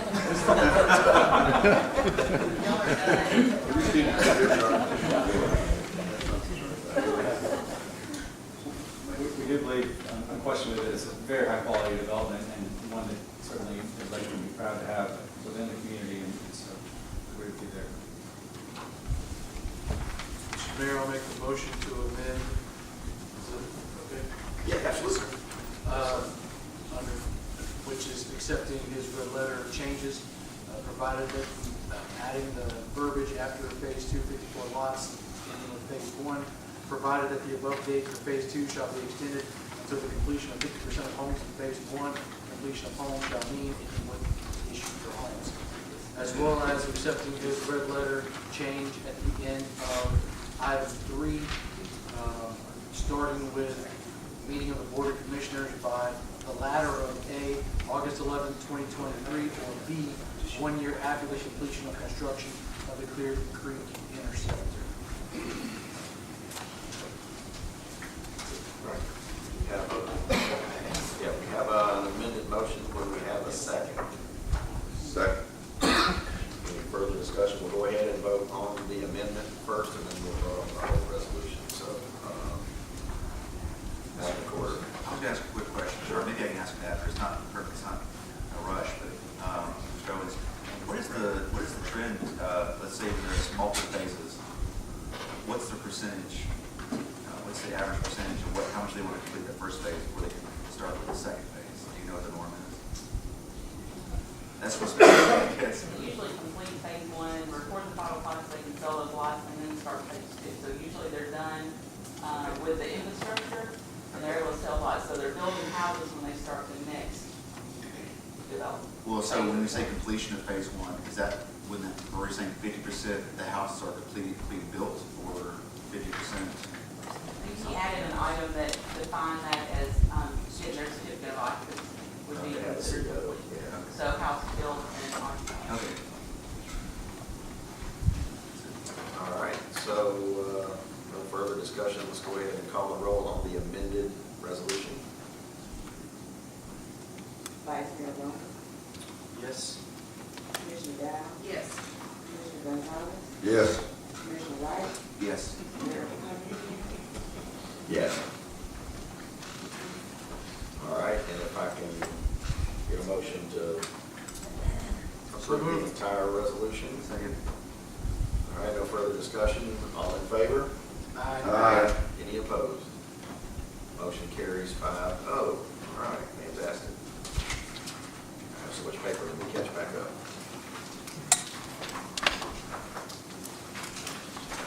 All right, let's move on to item 7. Albert, please read the resolution for us. Resolution accepting dedication of public improvement and authorizing the reduction of security for public and common improvement in Oakwood Grove subdivision phase 1A, 2A, 3A. Mr. Mayor, if I can, I want to interject a clause. I think for clarity for the record, we took 5 and 6 together. We'll sort of focus our attention on the amendment to the PDP. So the vote was on 5 and 6. I want that to be clear among everyone. If there's any member of the board that wants to separate 5 and 6, we can do that now. Yeah, I'll entertain it. Yeah, I'll entertain that if anyone wants to clarify that, but I think, I know I understood it that way, and I want to make sure everyone else did too. While we're getting on legally, at the end of 5 said that any other form would supersede this. 5 did include the amendment that was done in the sewer, correct? Yes. Yes. Very good. All right, do I have a motion to bring resolution 7 to the floor? So moved. Second. All right, I have a motion by Commissioner Wright and a second by Commissioner Gonzalez. Cindy, if you would. Yes, so Oakwood Grove phases 1A, 2A, 3A were constructed all at the same time.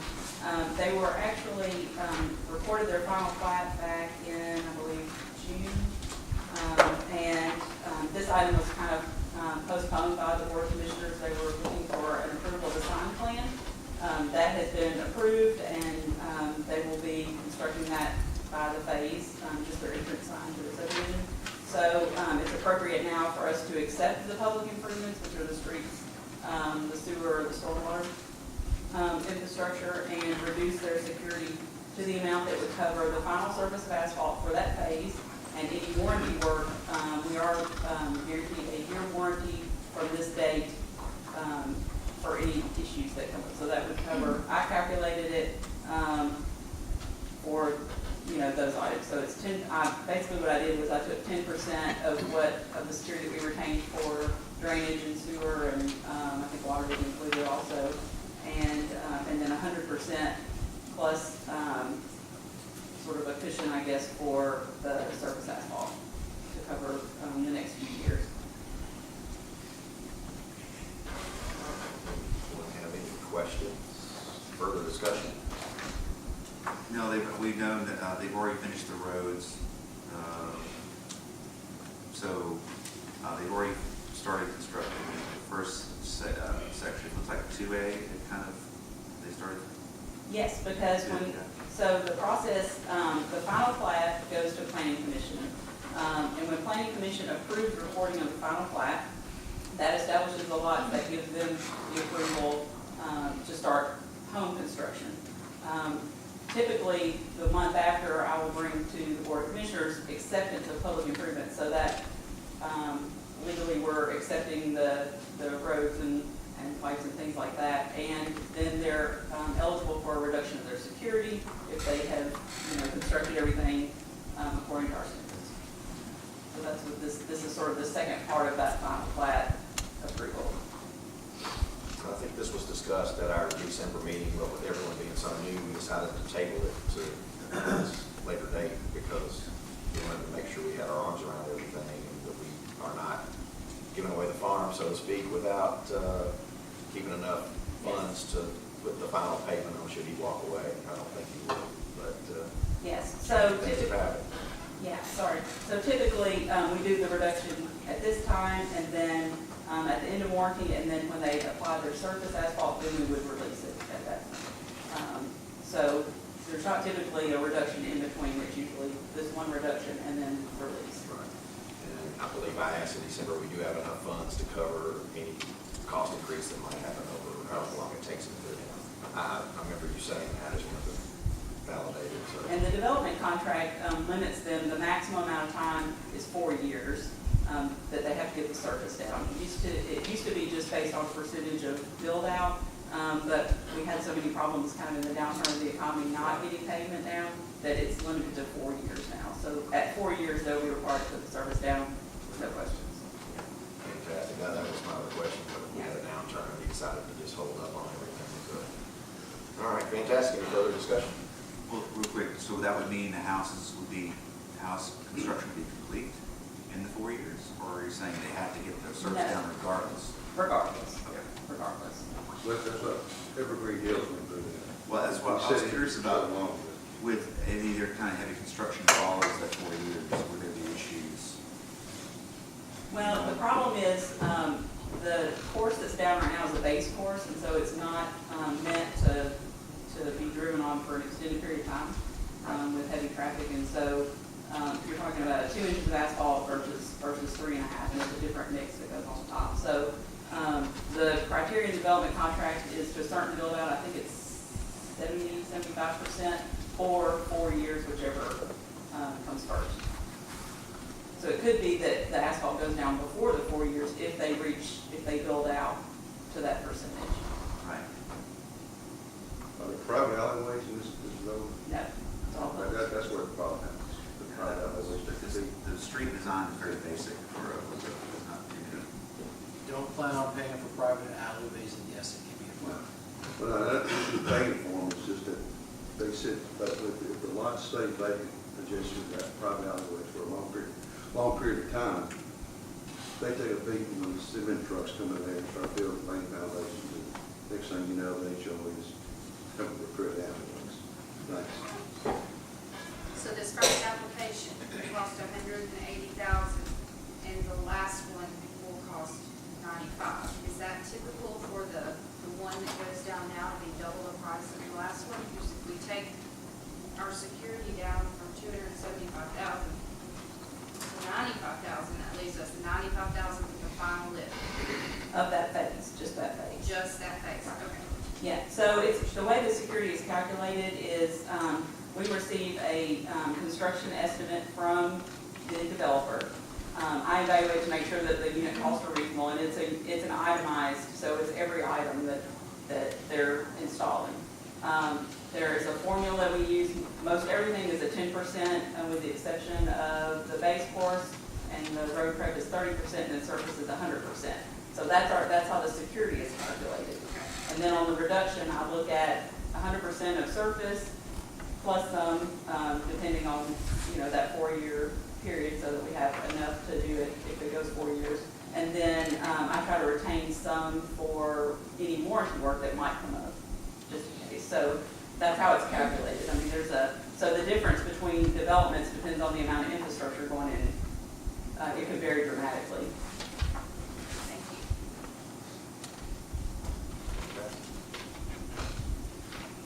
All right, any further discussion? Madam Recorder, if you would please call the roll on this resolution. Vice Mayor Martin, Yes. Commissioner Brown, Yes. Commissioner Gonzalez, Yes. Commissioner Wright, Yes. Mayor Cunningham, Yes. 5 Motion ayes. carries 5-0. All right, let's move on to Resolution 8. Resolution approving a residential subdivision development contract with Regency Home Builders, LLC for Kensington Canada Phase 2. So moved. Second. Motion's on the floor by Vice Mayor Roman, seconded by Commissioner Wright. Any discussion after we hear Ms. Harold again? Okay, so this is phase 2 of Kensington Manor, which is on Highway 70 at Everett. So this includes 22 additional lots. They are going to the Planning Commission next week to get their final plat approved for phase 1. So that means they'll begin selling lots and home construction in phase 1. So this is kind of the next in line, going to execute their development contract.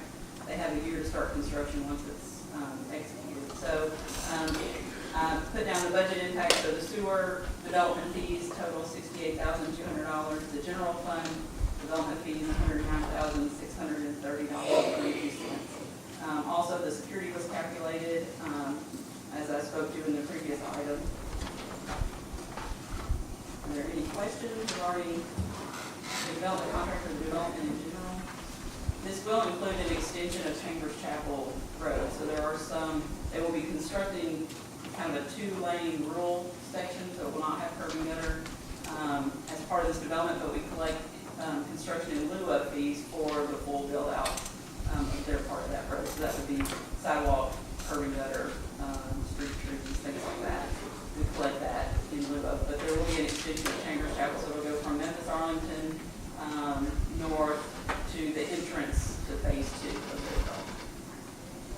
This is already approved, the design, correct?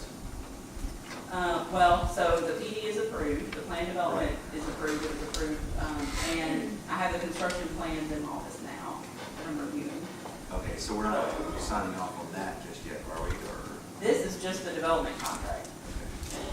You'll get the final plat at the planning commission next week, but the phase 2, the construction plans are administratively approved by me. So once you approve the plan development, going forward, you don't see it really again until the final plat and the development contract come forward.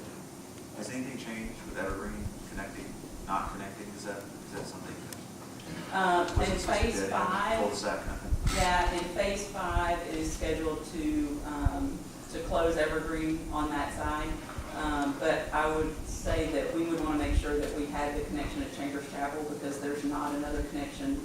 You have C-Tick and then you have to go into Arlington. Right. So if we did proceed with closing Evergreen in phase 5, then we would need to go on and complete Chambers Chapel to 17. And phase 5 is probably usually the phases are in about 2-year increments, so we've still got, there are 5 phases, so several years.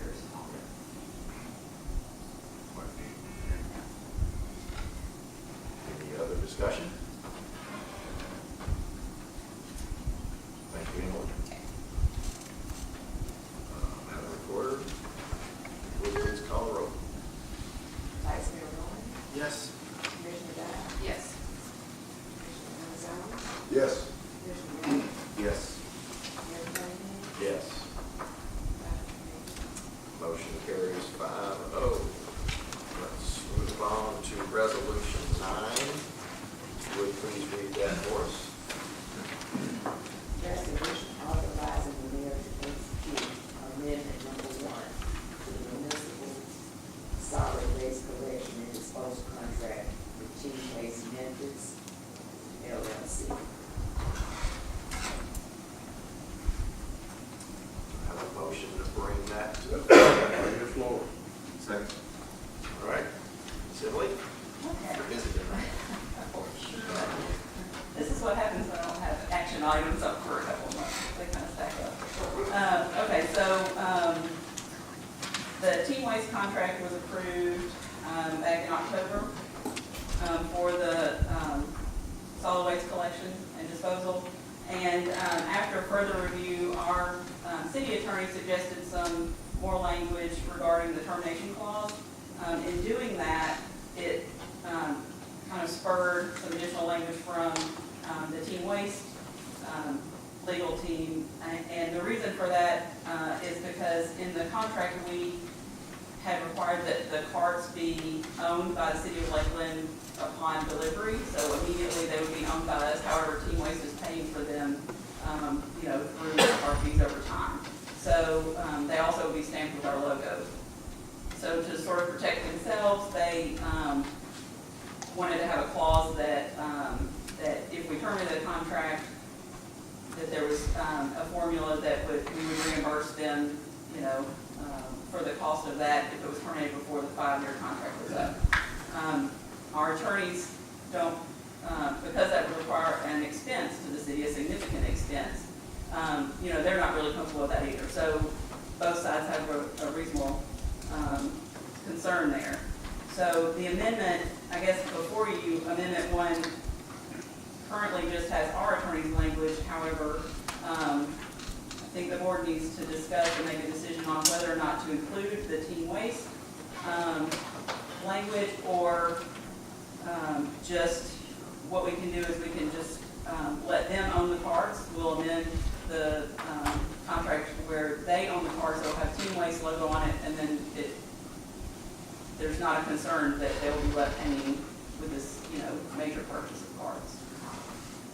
Yeah, just Makes sense. Yes, just so everybody who may not be privy to the documents we're looking at, their language that they added from Team Waste basically says the city would pay the contractor $400,000 for the carts because they say the city of Lakeland owns them.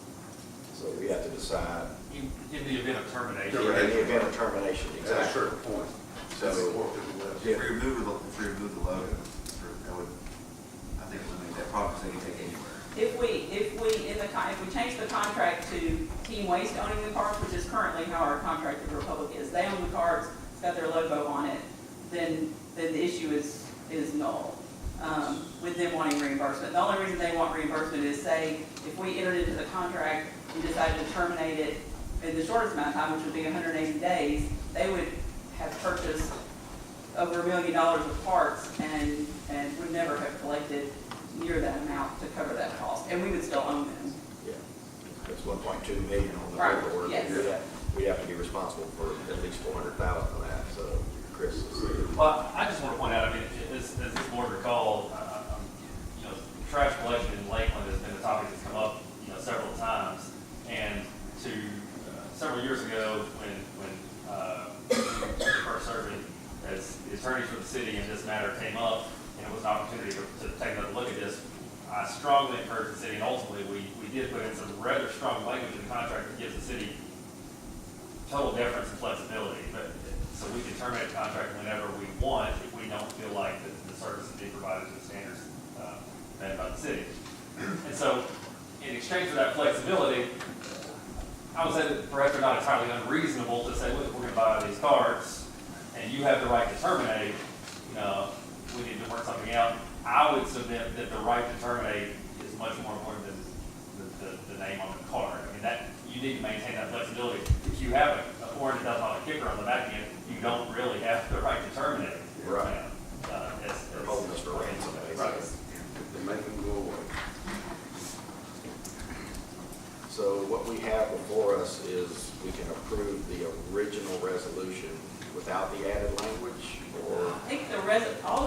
resolution states is Amendment 1. So the proposed language for Amendment 1 is our city attorney's language. And so I would just say that if you approve Amendment 1, you would need to make sure, if you're not wanting to include the Team Waste language, then you would make sure that you added to Amendment 1 that the carts would be owned by Team Waste. And one way to do this is, Just gonna say, Mr. Attorney, what is the timeliness of this? Because I would like the logo, so I'd like for you to go try again and get us a better price for the card. Josh, they're not going to do that. That's a month to them. I'm not talking to Mr. Gonzalez, I'm talking to Mr. Attorney. performance So, of the contract is supposed to start. Yeah, and the contractor is on a time schedule as far as, so their deadline is April to start service with us, the first part of April, and so they've got to get equipment carts ordered. There is another option that we look into purchasing the carts ourselves. We don't quite have that amount of money in reserve in the solid waste fund, but that is an option. That was something that we thought about in the beginning. I mean, essentially, we're buying them through them over a period of time, but If that's the route we want to go, I think we would potentially need to, hopefully have to put this out to bid again. It's a different service that you're asking for at that point. It's only collection, not providing carts. Their costs would be different, the fees would be different. that is true. So we bid it asking for cards. Yes, it is. If you consider the junior, so without the carts. And what I'm The saying is service they responded to the bid that included cards. Right. I'm just saying. Just, but the logo's the issue, right? That's the only issue. What's the ownership of the cart? And Well, so, They can own the card with our logo. They just don't want to. Team Waste is here. Team Waste is here if you would like to hear from them.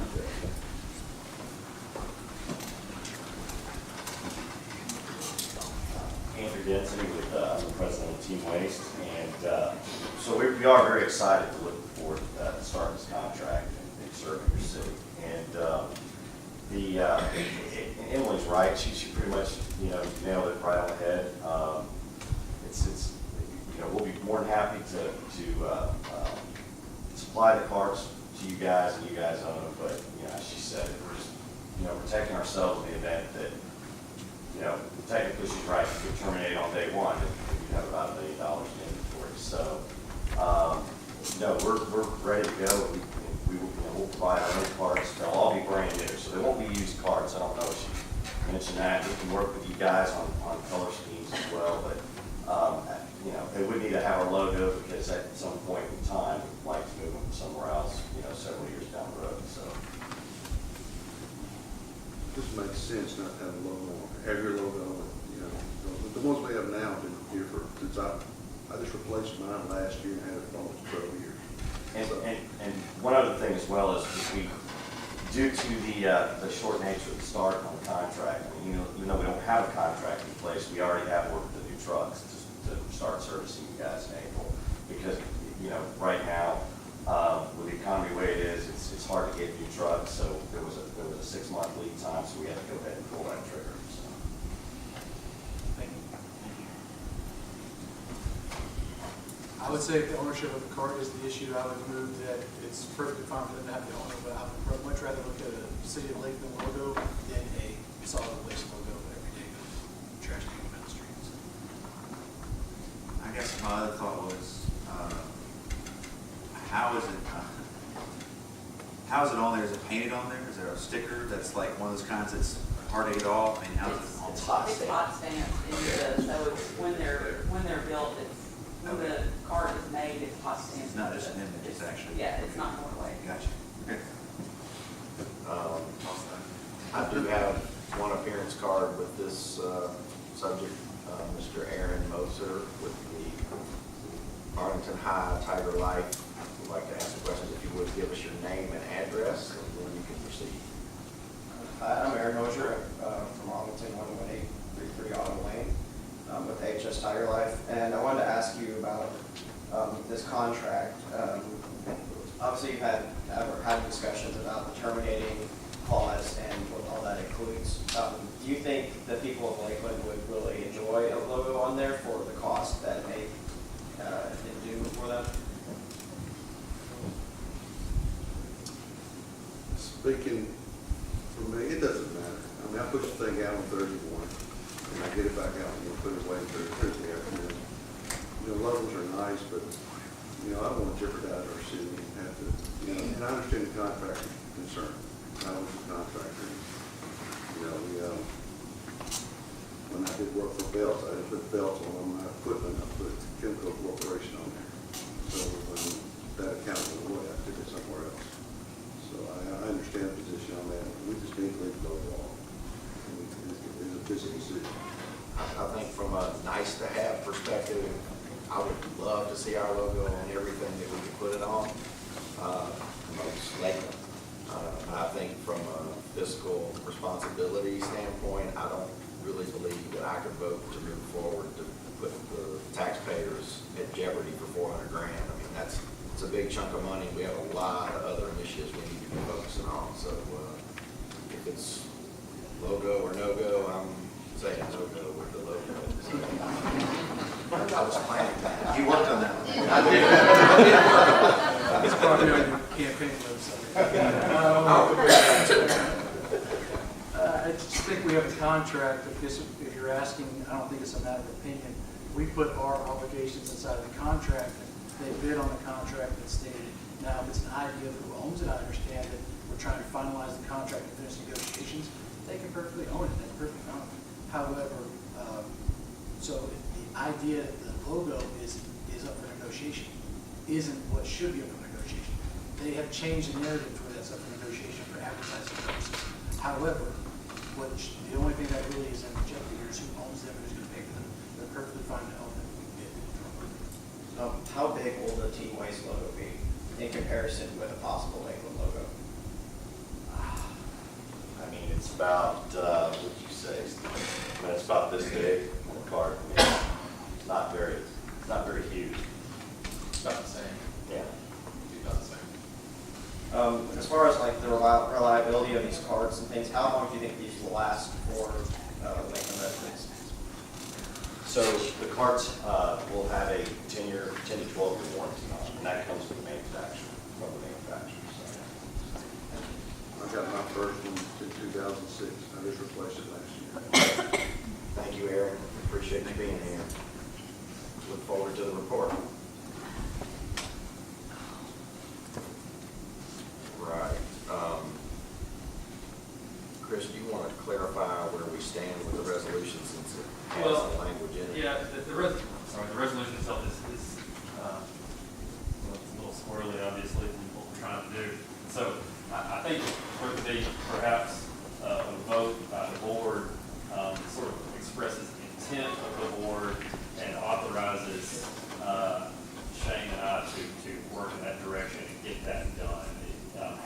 How we actually say it, I'd rather not have to hash that out right here on the fly, but you can work to sort of vote their intent and authorize the city attorney to sort of execute that. What I mean by that is if we decide that we want the logo to come hell or high water, then we'll continue to work with the contractor, with the vendor, and try to get that done. I think that, again, the termination issue needs to be included in the contract. We worked hard to get that in there last time. I think it's important for that to be in there again. But I would submit it needs to be a true option for the city. If there's a penalty for termination, it's not a true option for termination. And so perhaps just clarity from this board about what the majority of the board wants, and then maybe the vote or the resolution can be amended such that basically Chris and Shane go home and get that done. It's probably the easiest way to go forward, just sort of in line with the conversation we've been having. I guess my thinking is we have to adjust that price if we're not owning, because that was the bid. Well, I think that, I don't want to speak for Shane, but my suspicion is if we,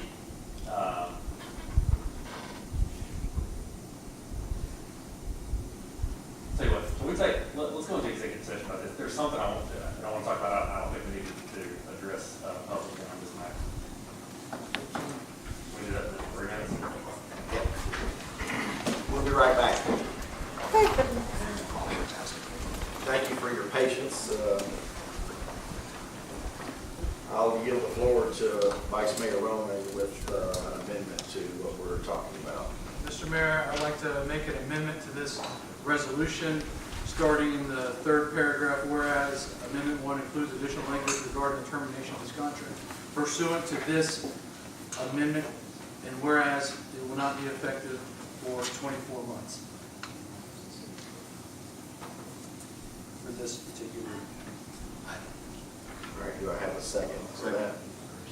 All right, in discussion, what we have decided as a board is we will move forward with the logo carts, but we will put a 24-month contingency on there that Lakeland cannot cancel the contract within that time, and then we have to give 180-day notice. Is that correct? That's right, pursuant to that revised language, can't terminate pursuant to that language. There are other things in the contract that they didn't send carts out here for a month, we can terminate for that, but pursuant to that language, we won't terminate. Okay, yeah, pursuant to the termination language is written then.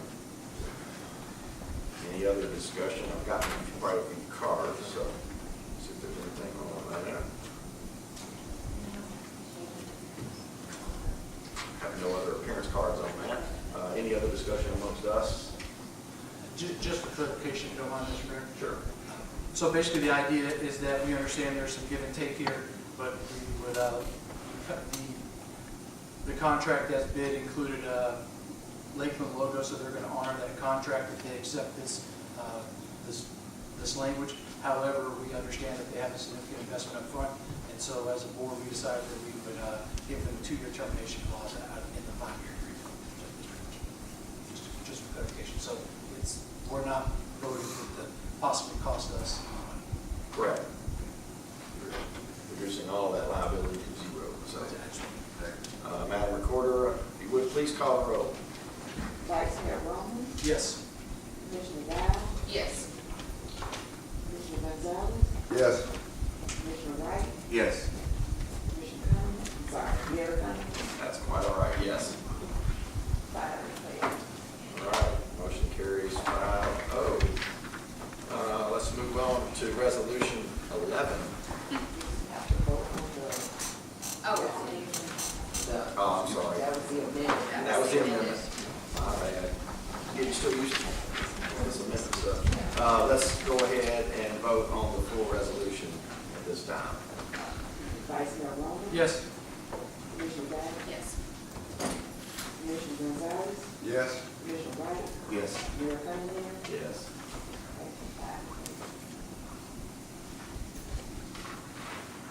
All right. Full motion carries. So we'll have some pretty carts that are driveway for at least 2 years and 180 days. So Oh, no, we own it. Ours that's true. That's right. Good point. Don't want to rotate it. Let's move on to Resolution 11 now. Thank you, Mr. Recorder, for keeping me straight on 10. 10. I checked it off. resolution authorizing the mayor to execute a contract with H2H, Inc., Blue Card, Form, Inc., and Kennedy, Inc., for on-call professional engineering services.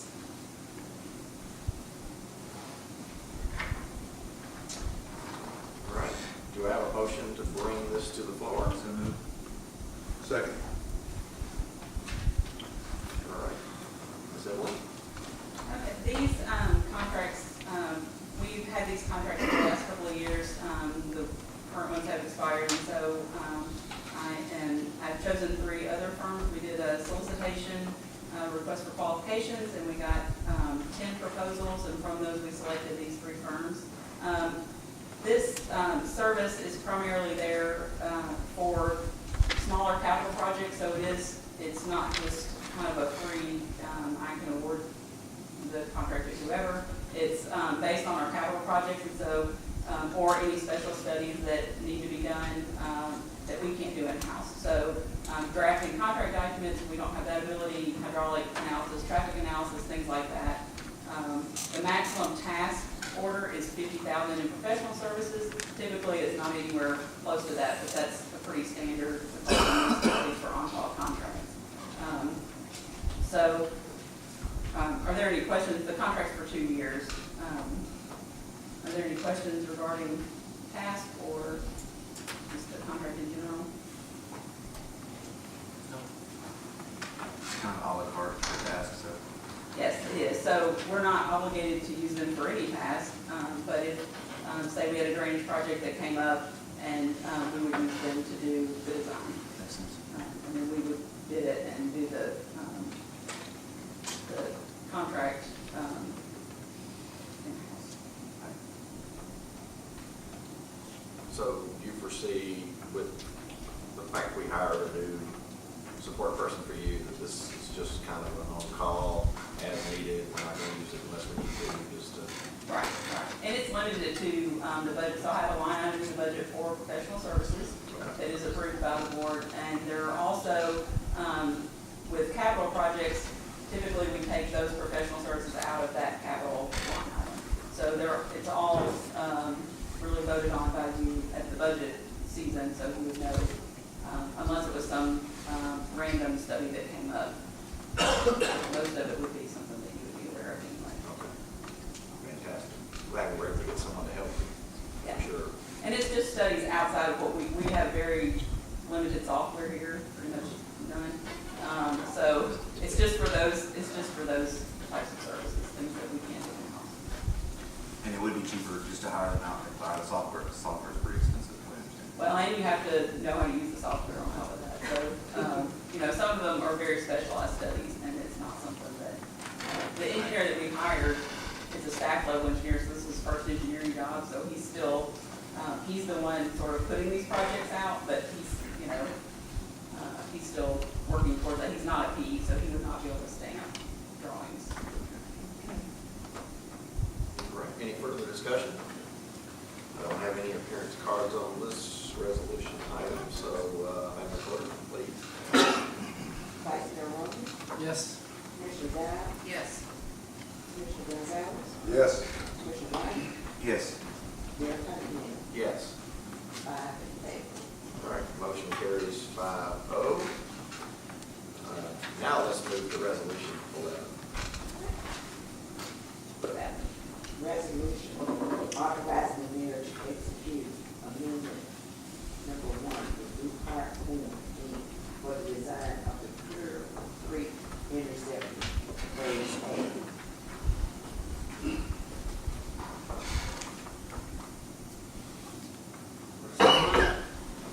Second. All right. This one's back in Emily's court again. We're busy tonight. Last item. Blue Horn is the consultant that we've been using for the design of the Clear Creek Interceptor. So throughout the design process, there's a few things that came up that were additional costs. So when we did our geotechnical drilling, our borings out in the field to see the soil conditions where we're going to put the line, there were some additional lineal feet of drilling that was required, and they had to mobilize twice because of environmental conditions. So that is included. Also included is when they did their environmental investigation, the environmental consultant took a lot longer than they had anticipated, and we asked for the documentation to see just how much longer than they had proposed, and it was substantial because of the extensive growth and conditions in the field. So we felt like that was an appropriate ask. Additionally, I asked them to look at our influent pump station at the treatment plant to make sure that the levels and that elevation that the new pipe is coming in, do an analysis and make sure of what we need to do to improve that lift station when we bring that new line on board. And so that was an additional task that I added to their scope of work. So those items I have included in the memo, their request, their letter for request, which is pretty detailed on all the items and had broken down by cost and hourly rates and things like that. So do you have any questions? It's not uncommon on a project this size to have some amendments to the contract when you start getting into field conditions. Right. Just to clarify for anyone sitting out there that's curious, the original contract was for $355,000. We're adding $23,049 for a total of $378,449, just so that people who want to keep up with numbers know. It's not a big add, it's money, so. Not compared to the total design cost, really. Yeah, exactly. This is something we don't want to mess up. Can't afford We to. got to get it right. So, And so some of like the borings and the environmental studies, those are required by the state.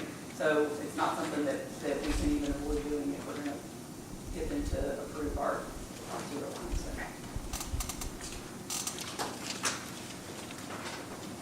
Any other discussion?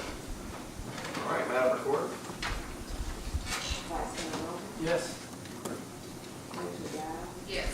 Commissioner Gonzalez, Yes. Commissioner White, Yes. Mayor Cunningham. Yes. That resolution carries 5-0. All right, now we're going to move into the discussion phase. Thank you, Emily, for all of your hard work here tonight. Definitely won't go unnoticed, I can assure you. So, item 12, Madam Recorder, if you'll read that.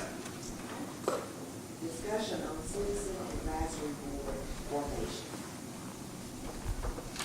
All right. I sponsored that discussion item, and if it is all right with the board, I'd like to take this off the table tonight and put it forward onto the February work session agenda, just to move our agenda along.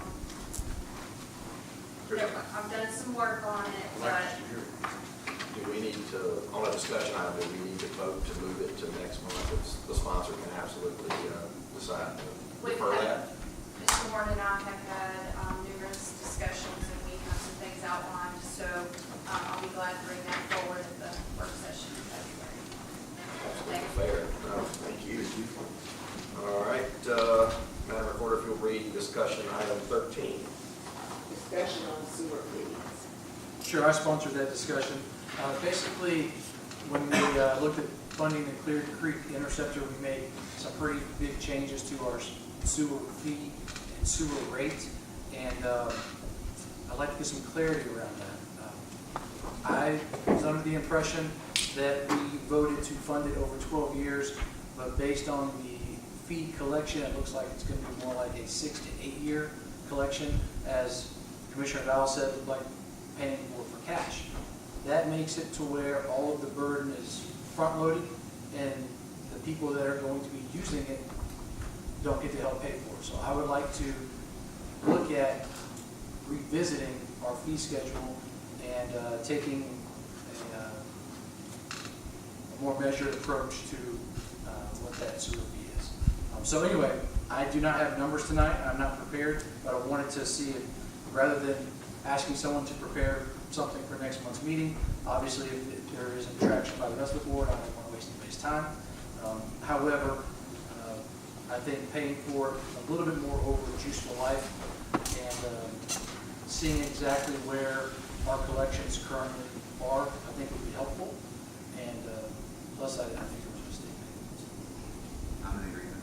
Yeah, so that's, you want to defer this to later on? I do, but I'm going to ask staff if they could prepare what it looks like paying for it at our current sewer rate versus a 12 and 20-year payment. Now, keep in mind that it's going to be finished somewhere over the next 2 to 4 years. So anything outside of the high sewer rate, the high sewer fee we have right now, would include that enterprise fund taking on debt like it would for anything else, or like it currently has in it. So I just want to have that conversation about the sewer enterprise fund, because I feel like we have landed on a slightly higher sewer fee than we probably intended. That's fair enough. I think every citizen in this city can agree to that. It's on the sewer line for sure. Well, that is out there. All right. Fantastic. So I don't have any appearance cards of that. I do have several for the last one, as to be expected. So, Mr. Mayor, sorry. interject for a second? Sure. City staff has talked about this to an extent, and I think we have a few concerns that we'd like to make you guys guys aware of before we think critically about lowering the sewer fee. First and foremost, I think we have to consider capital projects. If we do have capital projects coming down the pike, such as the interceptor or other things that we have to pay for, more than likely we're going to want to finance those things over time, which I think is what Josh is alluding to, Commissioner Roman is alluding to. So I think we really have to make sure that we have the ability to pay any debt service that we incur. Lowering the sewer fee would be difficult to make sure that we have that ability to pay debt service in the future. Additionally, on the financing side, if you were to lower your sewer fee, you could face some repercussions from the rating agencies. There's a Moody's, who rates our capital outlay note right now, has a criteria by which they rate all municipal issuances, specifically as they relate to revenue issuances. And their criteria heavily weights financial aspects. 40% of their weighting is related to their financial aspects. So that's things such as your coverage. And coverage is basically saying what's your net revenues over your debt service. So obviously, if we increase debt service and we decrease net revenues, we're adversely going to impact our coverage. We also have days cash on hand. So if we do decrease our sewer fee and then we decide to, say, use our fund balance in the sewer fund to pay for some relatively minimal project because there's not a lot of fund balance in there, then we would adversely affect our days cash on hand. And then finally, it's net operating revenue. So obviously, we decrease our sewer fee, we decrease our net operating revenue. And the last thing I think that we really have to consider is forecasting rates into the future and the cyclical nature of development. Right now, we do have some large development projects coming online, such as Lakeland Commons and the Lake District.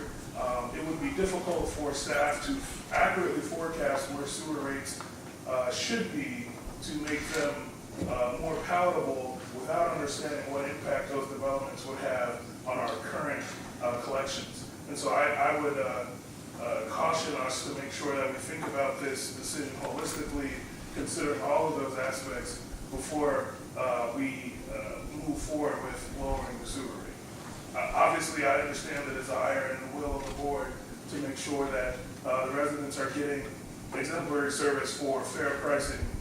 Simultaneously and selfishly, I understand the desire to make sure that we don't handicap ourselves when we think about capital outlay, capital projects, and making sure that we can serve our residents to the best of our ability. Makes sense. Great, so we'll see a 12-year schedule. I would add that we can work on what you suggested, Commissioner. I would probably suggest a timeline somewhere in the 3 to 5 month phase for us to accurately be able to forecast what lowering the rate may look like. I like it, thank you. Thank you. Kyle, one quick question. Would that affect our fund balance for if we had an emergency repair that had to be made, like the lift station on Hadley and Plantation Hills that went down a while back and sat pumping raw sewage into the street for several days, if not more than that? I just don't want to, like you say, I mean, I heard you loud and clear that you don't want to jeopardize, the fund completely. So if you would factor that kind of, do we have a rainy day fund there as well? Not just, Sorry. no, you're good. I would say maybe. So you do have a slight fund balance in existence right now.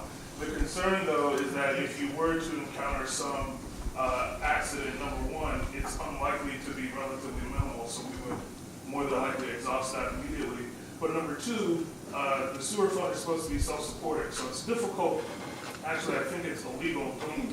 I want to double check, and we may be able to check me on this, but I think it's illegal actually to transfer operating funds into the sewer fund in order to shore up that process. So I understand. That's why I was being very direct about, do we have enough sewer money to take care of a catastrophic failure? Because the last thing any of us want is our streets filled with raw sewage. So I I would argue no, but I'm not an expert on sewers. I just, You would argue that there's not enough reserves in there right now?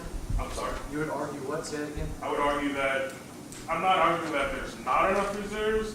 I'm arguing that the reserves that are there would more than likely, in the event of a catastrophic failure, be depleted extremely quickly. Of course. Just quickly, we've had, as you can tell, some great discussions at a staff level on this topic. And just in my past as the director of utilities, I can tell you that having a fund balance that's there, available, owning and operating a sewer system is very expensive. There's a lot of, hopefully, if you're interested, taking a tour of our treatment facility, there's a lot of moving parts. Parts continue to move. They're moving right now. So things wear out, obviously. So we need to have a mechanism. We need to have our rates at a point where we can make sure that we're reinvesting in our utility. And obviously, the more customers we get, potentially you can look at rates. So obviously, we want to grow the system.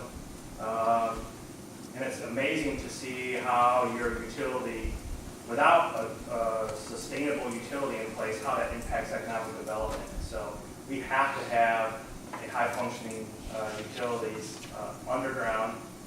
Putting $8 million into an interceptor isn't a sexy project. You're not going to be able to stand back and see a brick-and-mortar project.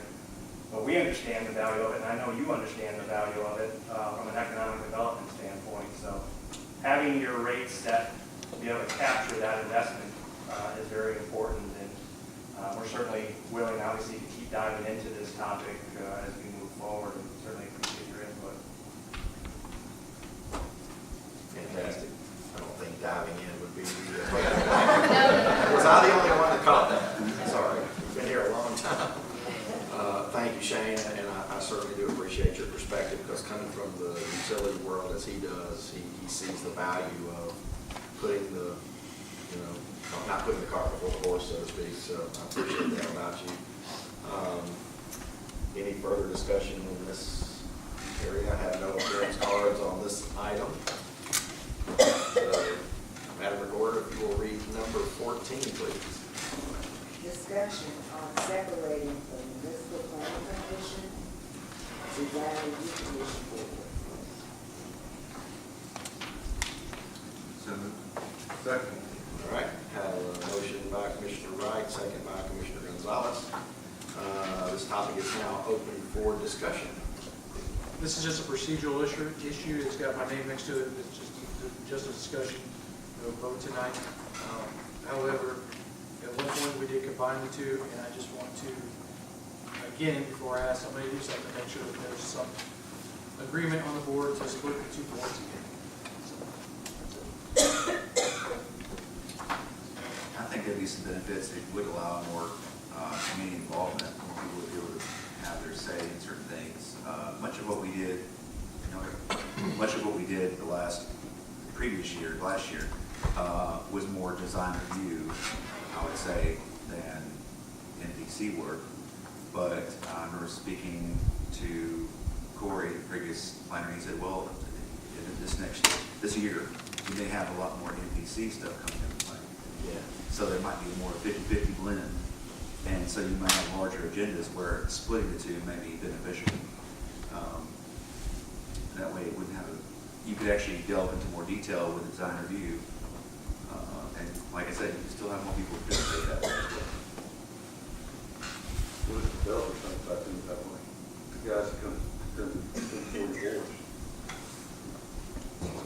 I don't know if they'd have to come before both, because a lot of it's been DRC. Feel free to chime in.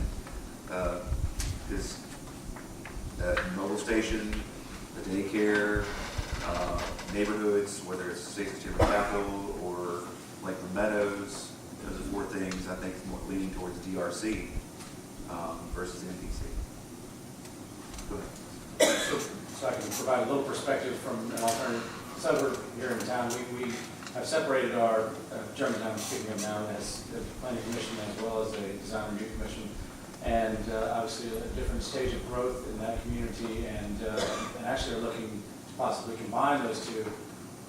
You're very right. Lakeland is about to experience some growth And I think there's some validity to having the design review commission look at architecture, landscaping, lighting, signage, and keeping that separate from your subdivisions, your plan developments, and things like those, your site plans even. So it's really the will of the board, but I can see the value in doing, keeping it as it is, because you save some time, the developer saves some time in a one-stop shop, but then at the same time, you may not be as detail-oriented when you have it combined, and you may burden someone who's on the planning commission with a full night of looking at signs when they don't need to do that, or vice versa. All right, I was going to ask whether our new planner had some information, and I appreciate you stepping up and speaking. I'm one, just my point of view, I believe simpler is better. I believe in one-stop shopping, that you come and interface with the same people on a combined board. It makes it easier for the developers, and the one thing we don't want to do is start throwing wrenches into the mix where we're having a hard time with developers hop, skipping, and jumping to get through Lakeland's approval process. I'd like to streamline it as best we can. I think we've got a good thing that was combined in the last administration because of that, I believe. I think it would be something good that we consider leaving as is and just moving along as we go, because I'm all for keeping it easy. We want the developers to want to come here. We don't want to put any more stumbling blocks in front of them. So I agree with the mayor.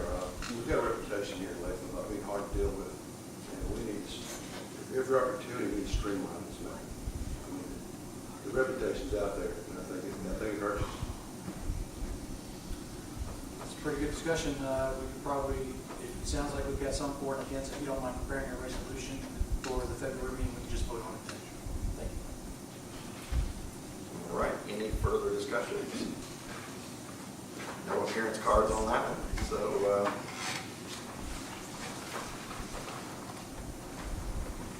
Madam Clerk. 15, discussion on hiring an ethics officer of the city of Lakeland. All right, that was me that sponsored that, and obviously with the stack of cards I have here, it's much more important to get to a discussion on the school funding, so I'm going to defer that to next month. I believe that's proper protocol to not keep us here all night, and hopefully those of you in the crowd that have signed a card can appreciate that. So I'll go ahead and defer that to next month, if not further down if necessary. So. All right, Madam Recorder, if you would, number 15.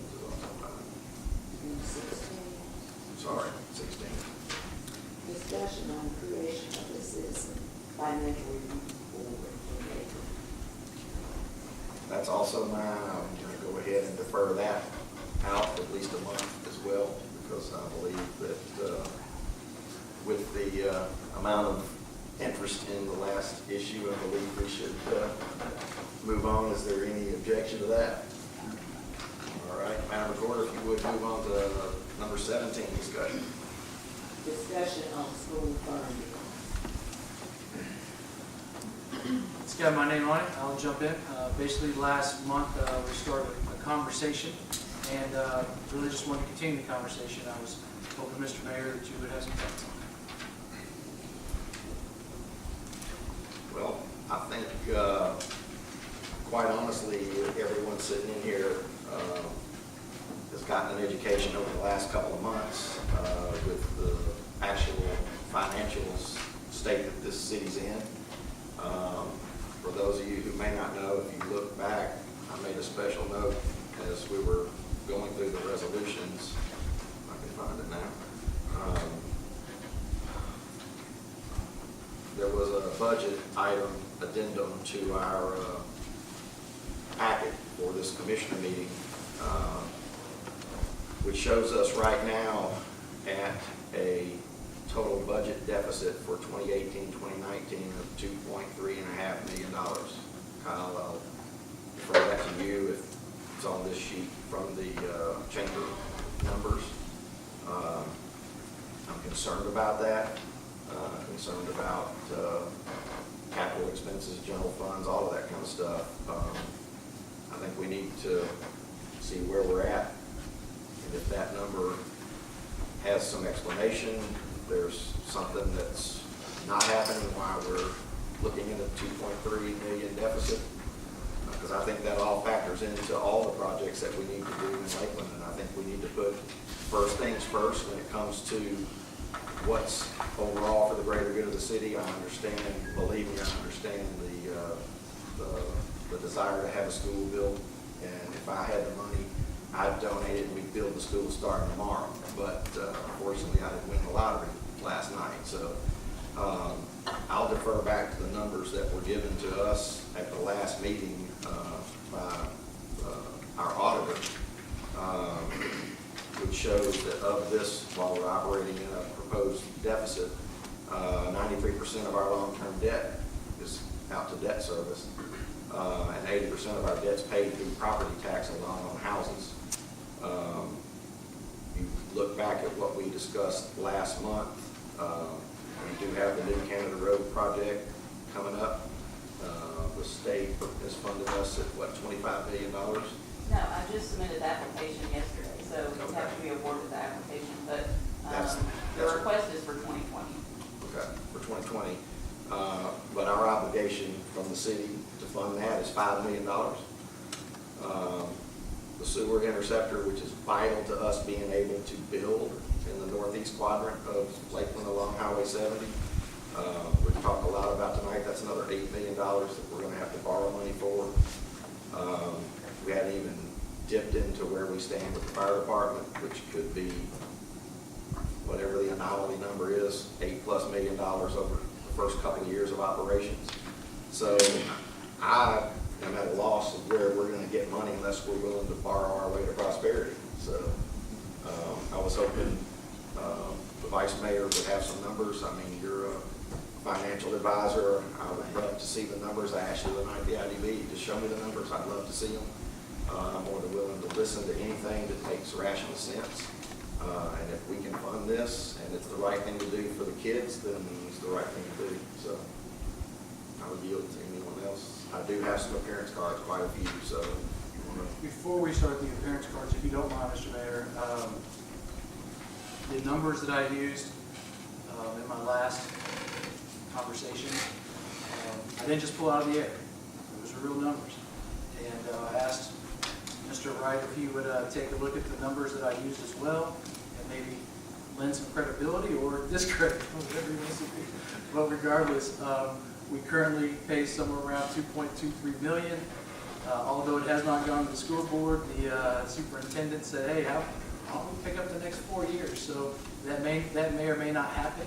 However, as it sits today, I can't believe I'm saying this, but it could possibly cost us nothing for the next 4 to 5 years. And I think there's pretty much agreement that we'll need a school in the next 4 to 5 years. But regardless of that, the time is now, and my numbers that I did use, Mr. Wright, if you don't mind sharing whatever you found out. Sure. So when I looked at the numbers, right now we pay approximately $2.2 million in debt service. That's related to the 2015 capital outlay notes. The expected debt service on a bond, a 30-year bond, could be as low as $2.95 million. And I believe Commissioner Roman alluded to the fact that we have some outstanding TMBF loans, Tennessee Municipal Bond Fund loans, that we could pay off and incur some debt service savings there. That is true. We do have 3 Tennessee Municipal Bond Fund loans, only one of which probably makes logistical sense to pay off. But there's, if I remember correctly, about $100,000 worth of debt service savings on that one. So it's, especially if the school board is willing to consider forking over some money to cover debt service, any increase in debt service, it is theoretically possible that one could, at least in the short term, build a school without incurring any additional debt service. I haven't cranked the numbers 100%, So I'm not sure what that debt service number would look like, say, in year 8 or 10. But by then, again, theoretically, it's likely that we have some more development online, perhaps incurring more property tax, and thereby being able to pay the debt service. I'd be happy to put together a schedule that shows, all of these different factors and what it might actually look like over time, if that's what you guys so desire. But I haven't done that just yet.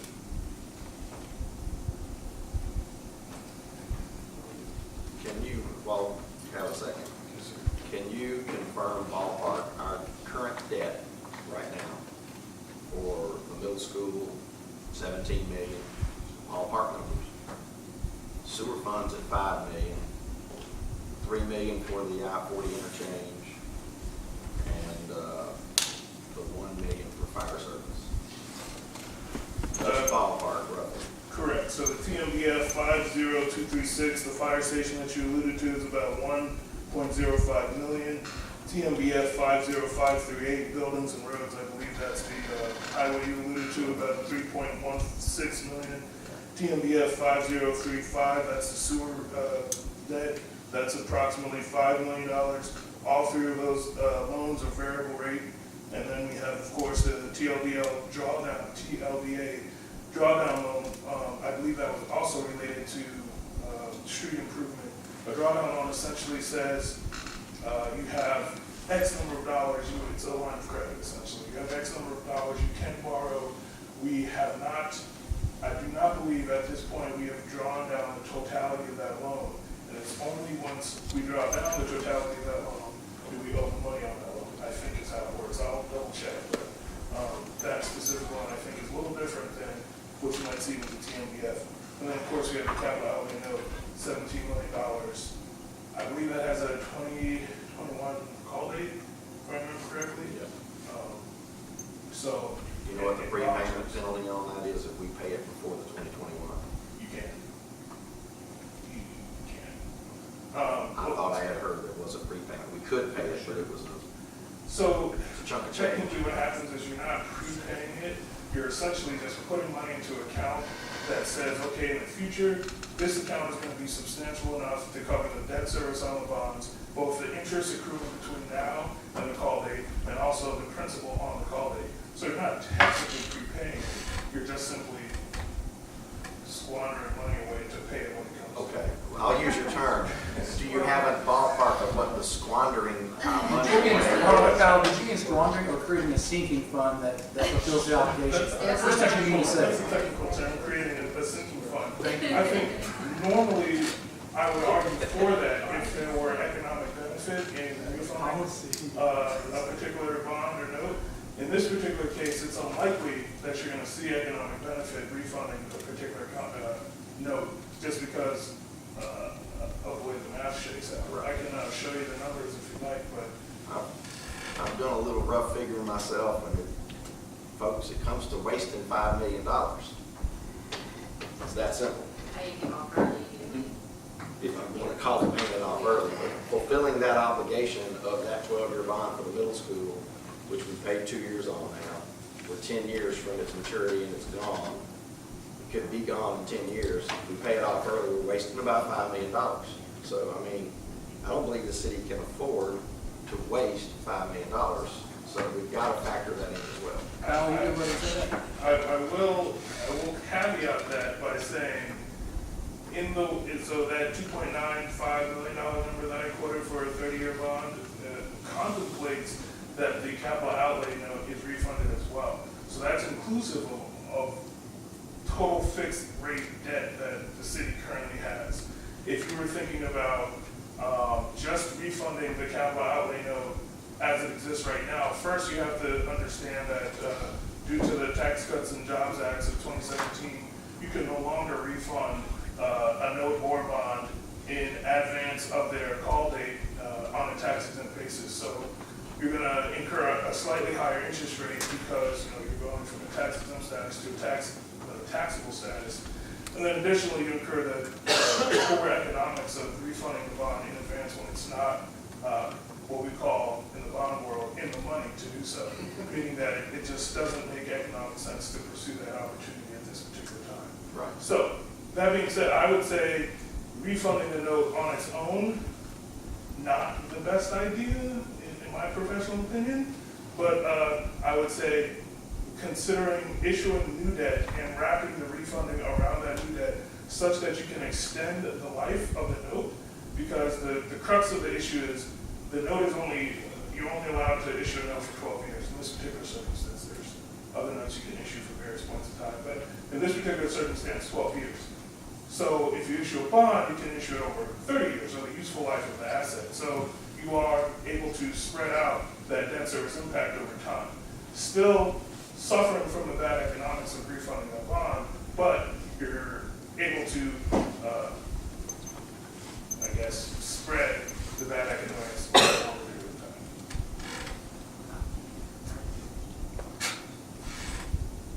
What's the alternative? The alternative to, I'm just asking. What other options are there? are you talking about for building a school in general? I'm just saying financing. You're discussing financing options. Okay, so assuming the goal is to build a school, in my professional opinion, the best course of action, if the goal is to build a school, is to issue general obligation bonds with the full faith and credit of the city, because that incurs the lowest interest rate over time, and to wrap that refunding of the capital outlay note around or with the issuance of the bonds. That's the best scenario.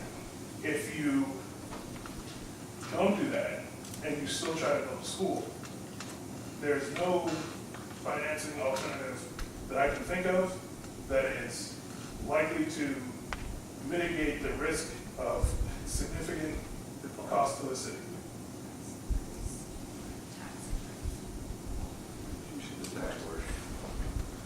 So that being said, thank you very much. Does anybody have any questions for Kyle, please? You good? Well, real quick, sorry. So, in trying to build a high school, are you familiar with the sales tax projections for the Lake District and Lakeland Commons? I don't know if you're familiar with. Not off the top of my head, no. If you could, maybe that's something to present to us, because it's something I was talking about the last meeting. We're going to have to take out some kind of loan, period, whatever you want to call it, to build a high school. There's no way we can pay cash. And projections for when we're actually going to need it due to enrollment, going to need a high school due to enrollment. And that's something that the Lakeland School Board will talk about next week. I think they're meeting next week. But the way I understand it is, by the time we get enough sales tax revenue from those two right there, and even, let's say, further down the road, it would take too long. We'd be beyond our need for, we'd need the high school beyond that. So that's what I was wondering if you could look into that.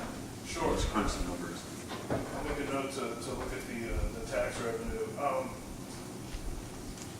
If I remember correctly, there's a TIF associated with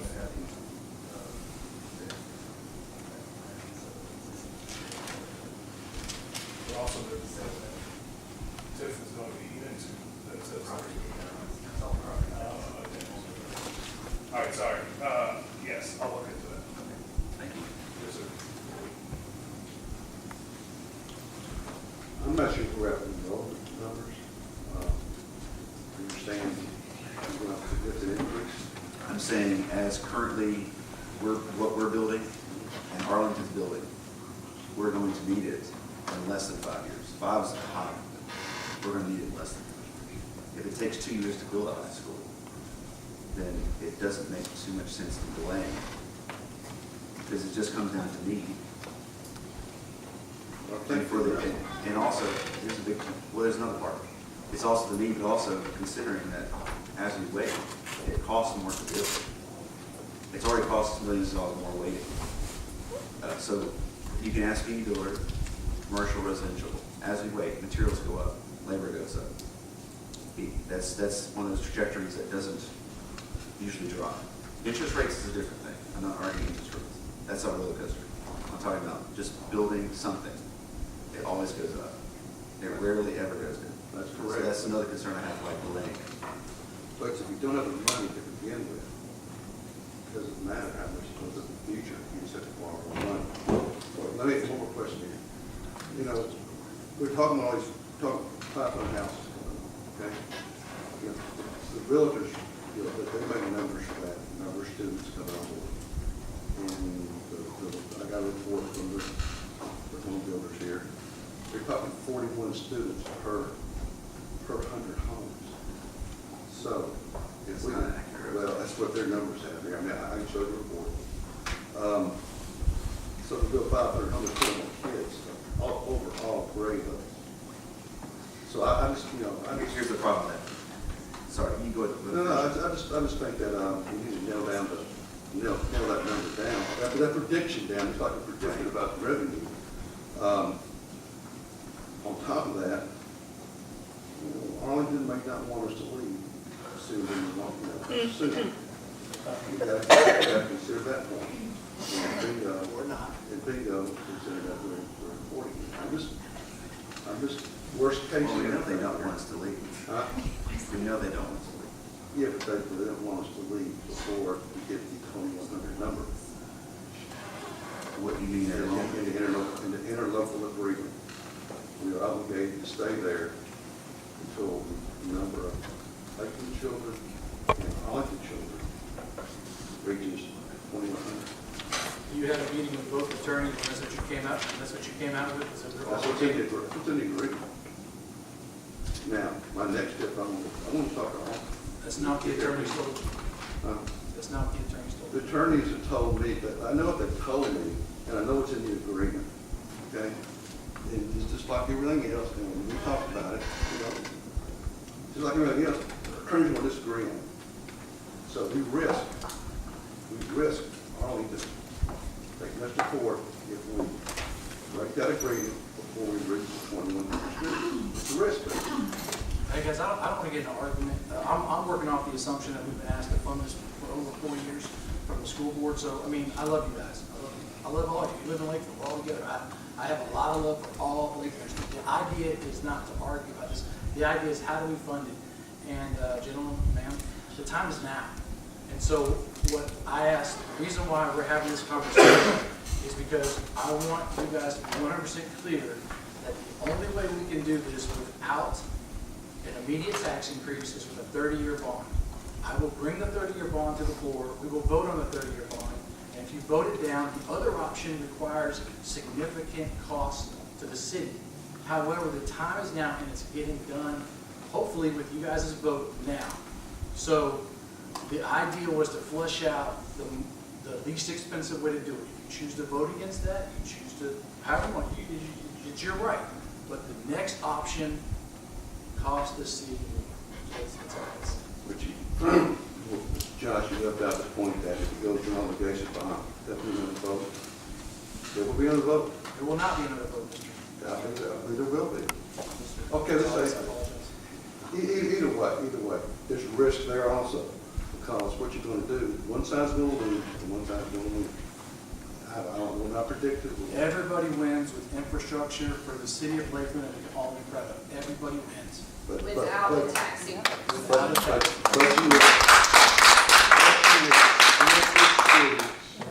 You will split this city even worse. Like I said, I vote for you, Mr. Gonzalez. The time is now. Choose to vote against it, and it will be an alternative cost possibly. I appreciate you throwing the possibly in there. I have the school numbers. I work off of facts and data every day. I'm not going to sit here and listen to somebody tell me it costs us $1.5 million more to build something because we waited 4 years. Prove it. Show me the numbers where it's cost. You can do it. Go out and figure out what it would have cost to build 4 years ago and what it would have cost today. Sure. This number right here, K through 4, from our superintendent, is 919 students. That's what we need to be shooting for. We don't build a school prematurely. We build a school when we need it. I know everybody wants it. Believe me, I want it. If we had the money, we'd be building it tomorrow. We don't have the money, folks. Told you the summary of where we're at as a city in debt. And if you think we can borrow this money and hope like heck we don't have to have a tax increase, it's not going to happen. If we have an economic downturn like 2008, you remember everybody worried about whether they're going to have a job tomorrow? Are you willing to risk your child's education, your house, all your property, and the city of Lakeland if something like that were to happen? I don't believe so. I think we need to look at this from a more holistic approach, and I appreciate Kyle for using that word earlier because I use it all the time. We need to be focusing on when that time hits into that threshold of what's the best interest to the city and to our students as a whole. I don't believe that's tomorrow. I would ask Mr. Mayor respectfully to close the discussion. I did not want to go down a route of arguing this, that. I mean, I understand that anytime you bring up something like this, that it's going to get heated, but I really just wanted to see if the conversation I brought to the table got any traction last month. I clearly see that there was no traction, so I'm perfectly fine in the conversation. I understand. I would have hoped there would be numbers. There's a screen right there. All you got to do is bring the numbers in here, folks. Put them up there. Let's cipher through what we've got to do to make this happen and not just sit here and talk about it. The numbers have to be on paper. It's fact-driven. It's data-driven. We shared the numbers with you, Mr. Mayor. I respectfully disagree. I don't see them. Where's the numbers? I don't see anything in writing sitting here tonight. I have You got your whole budget in front of you. Next The whole month, budget is next in front month it'll be up there. All the numbers. I have 5 appearance cards with the citizens like to speak on this. I will start with Mr. Hicks.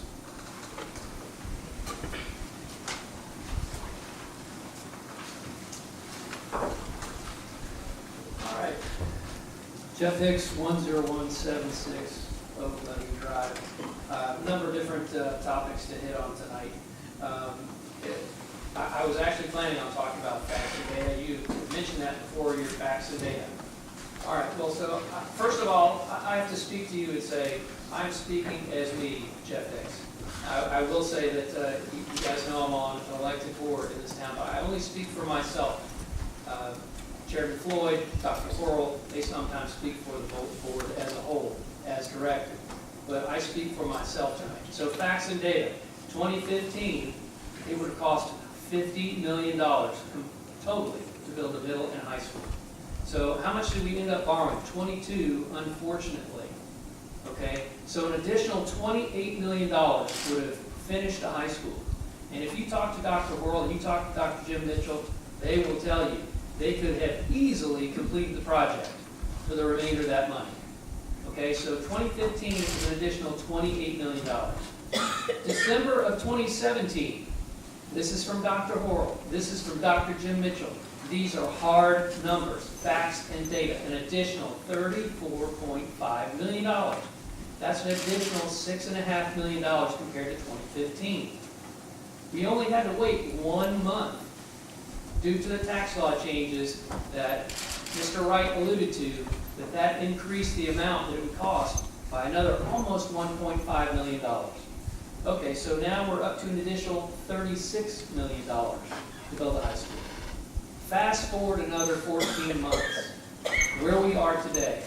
I have asked Dr. Worrell to work with Dr. Mitchell, and I've had an agenda item added to Monday's meeting to discuss an update to how much it would cost to build a high school.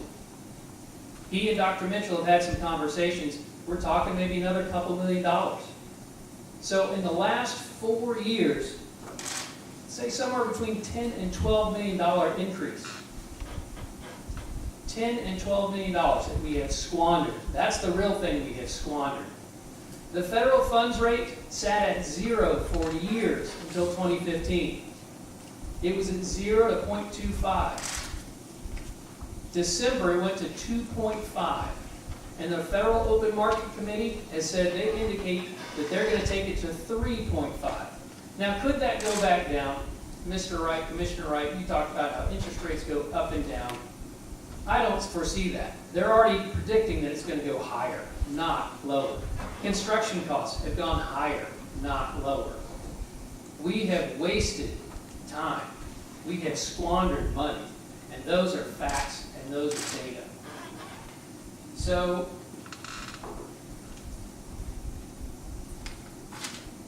you know, previously, Mr. Mayor, I mean, I spoke to you earlier tonight about you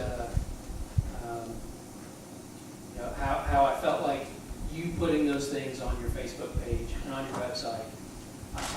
I yielded the podium, and I really feel like I should have, because on the one hand, you said you were going to remove those items, and on the other, you said they were true. Let's go back to facts and data.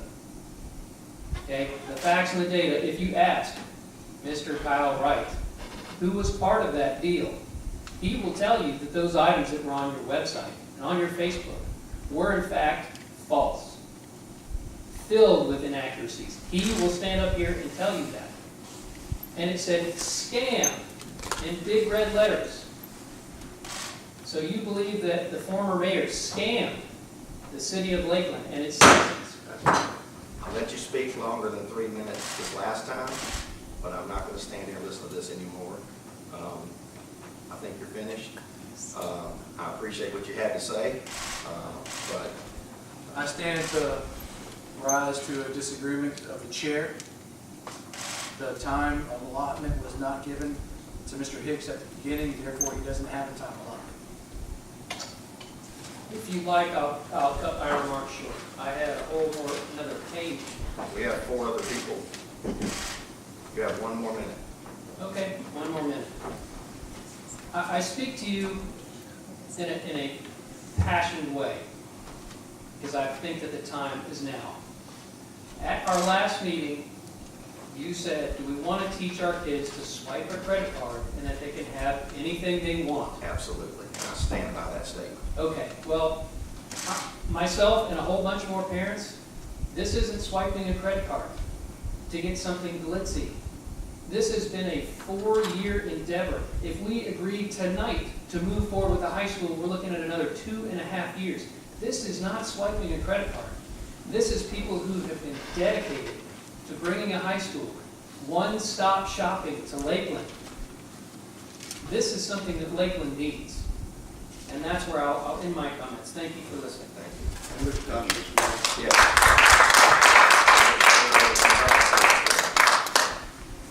Jeff, I know we talked about this in the parking lot several times. Could you speak But into the microphone? bottom line is, in 2015, the voters of the city said no. I'm not going to disagree with that. In December, the court said no because we went into a screwy loan. Okay? Bottom line, that's what we did. That's what we did. Let him finish. That's what we did. So here we are today. Okay? You come, you know, the people who want a school gotta have it now. Those of us, when we talk about it, we'll have a school we can afford it. And I can't see why we can't find that middle ground where we can afford it. And to ask us to commit to that thing now makes absolutely no sense. And the voters have told us once no, and the courts have told us once no. If we go to the general obligation fund, the voters may or may not tell us no. So where are we at? What I need to hear from you guys, and I haven't heard it, I need to know what's going to happen if we don't get a high school in the next 2 to 3 years. And how will our children be damaged by going to Ogden High School between now and then? At what point we have our school? Are they not getting a good education? Are they having to wear a scarlet letter L for Lakeland? Yes, it is the point. Yes, it is the point. Ma'am, Let him finish. He has the floor. speaking. I need to hear what's going to happen. Let's not talk about money. What's going to happen to our children if they have to spend 3 to 4 more years in Ogden High School? Maybe 5 years. What's going to happen to them? So my point to that could be that building a high school becomes less and less and less affordable the more we wait. So who's going to pay? Who's that going to impact? The parents, the families. Now I'm for a high school because I think it's the right thing to do. Because I think that we can provide something here. We can provide a culture, a one-stop shopping culture where we cultivate from day one, where those little kids go in and stand next to the line and get their picture taken. We have created something almost magical. And if you don't believe so, look at our test scores. Look at our performance. You disagree with me? You said that our middle school test scores were poor? And this is back in the fall, and that's absolutely false. Talk to Dr. Horl if you don't believe me. Number 6 in English language arts, number 18 in science, and number 21 in math, out of 600 middle schools. I've spoken with statisticians from the State Department of Education, and those numbers are dead on, facts and data. We are in the top 3% in the state in our middle school, and we are the number 1 elementary school. That's something to be proud of. But I'm not talking about that. I'm talking about what will happen if our children do not get their own high school within the next 4 or 5 years. And I'm telling you that that's not the right approach. That's Yes, it not the is. right way to think about it. Let's But we move move on. on. Thanks, Rick. Okay. We have 4 other people that would like to speak. Sean Brandon.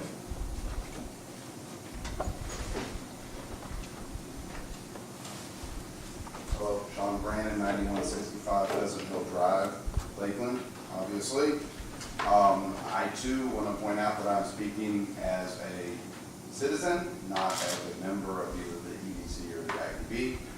And I come to you to talk to you about a couple of things in my opinion. From an economic development standpoint, whether it's realtor.com, whether it's United States government websites, or whether it's numerous academic papers that have been written, having a good school system in your city improves the economic position inside the city. It's true, those are soft numbers. Nobody can go in and pull out, if you build a school, you're going to see exactly 13% increase in the cost, but the overall data represents, to the point once again that our federal government, the real estate association, and academics alike point that out. I'd also like to point out opportunity costs. Opportunity costs for every day that we don't do this is the day that's lost for our city to improve. This question was asked earlier, it's been on my mind for a long time. Why is Arlington fighting us so hard on this? Why is it that Arlington doesn't want us to take our kids out? I think it's $12,500 per year per student for every child that goes to Arlington. $12,500 we're investing in their schools. We're investing in their city. We're investing in their infrastructure. And it's a competition out there. I talk to people who come to the city all the time and work for a large corporation, and there's lots of conversations. Should I go to Collierville? Should I go to Arlington? It's hard to interject Lakeland. It's hard because we're a smaller city, and I go out there all the time. We've got the #1 elementary school. We've got one of the top middle schools. It's not our students who are bringing down scores of Arlington, and I read these things and I see these things, and it makes it sound like it's our kids who are bringing down the scores, and somehow Arlington would be some better scored, more attractive school than going to Lakeland. So do they have to wear a scarlet L? But we're saying that ourselves in what we post. I would also like to point out that this city voted around 80% to create a school district. Go to the Collierville page, and you know what it says? It says we voted at 85% or whatever it was to build a school. We're building something, or to form a school district. We're building something. They're building. Germantown's building. Everybody's building. We're still going to be the cheapest place to live, probably, with everything said and done. And then I would like to talk to you as a father. And this is probably what I'm most passionate about. I have a son in Lakeland Elementary who happens to have special needs. Okay? We tried private school. We tried. You know what we found out? Private schools are not set up to handle children with special needs. They're not. And that's fine. That's not their target audience. I'm not criticizing public schools. But you know what has been amazing as a father with a son in this school system? The IEP meetings with our principals and our counselors. The fact that I have personally had conversations with Dr. Worrell about my son. This is an amazing place. This is an amazing school system. We've got an amazing superintendent who loves our children and cares about our children. And to me, when I look at this as a father, I'm limited to putting my son in a public school. But the system we have right now, and I know I'm running long, but the system we have right now I don't have a say. I have no vote in what Arlington does. None. If Arlington wants to do something with their schools, do I have a vote? Have they given us anybody on their school board? No. I don't have that vote. So, as a father and just as a citizen of this city, I understand finance is a big deal. I understand there's a cost, but there's also an opportunity cost. There's the opportunity cost that our competitor who's, over there in Arlington is taking our money. And there's also the fact that it's another Friday night that we don't have a Lakeland football team and things like that for our city to rally around. It breaks my heart to see the city this divided. It does. But as an American citizen, that right to have a say in how my child is educated as opposed to having to rely on somebody else, I think that's something that needs to be out of this conversation. Thank y'all very much for your time. Sean, thank you for keeping your comments positive. That's the kind of things that I like to listen to.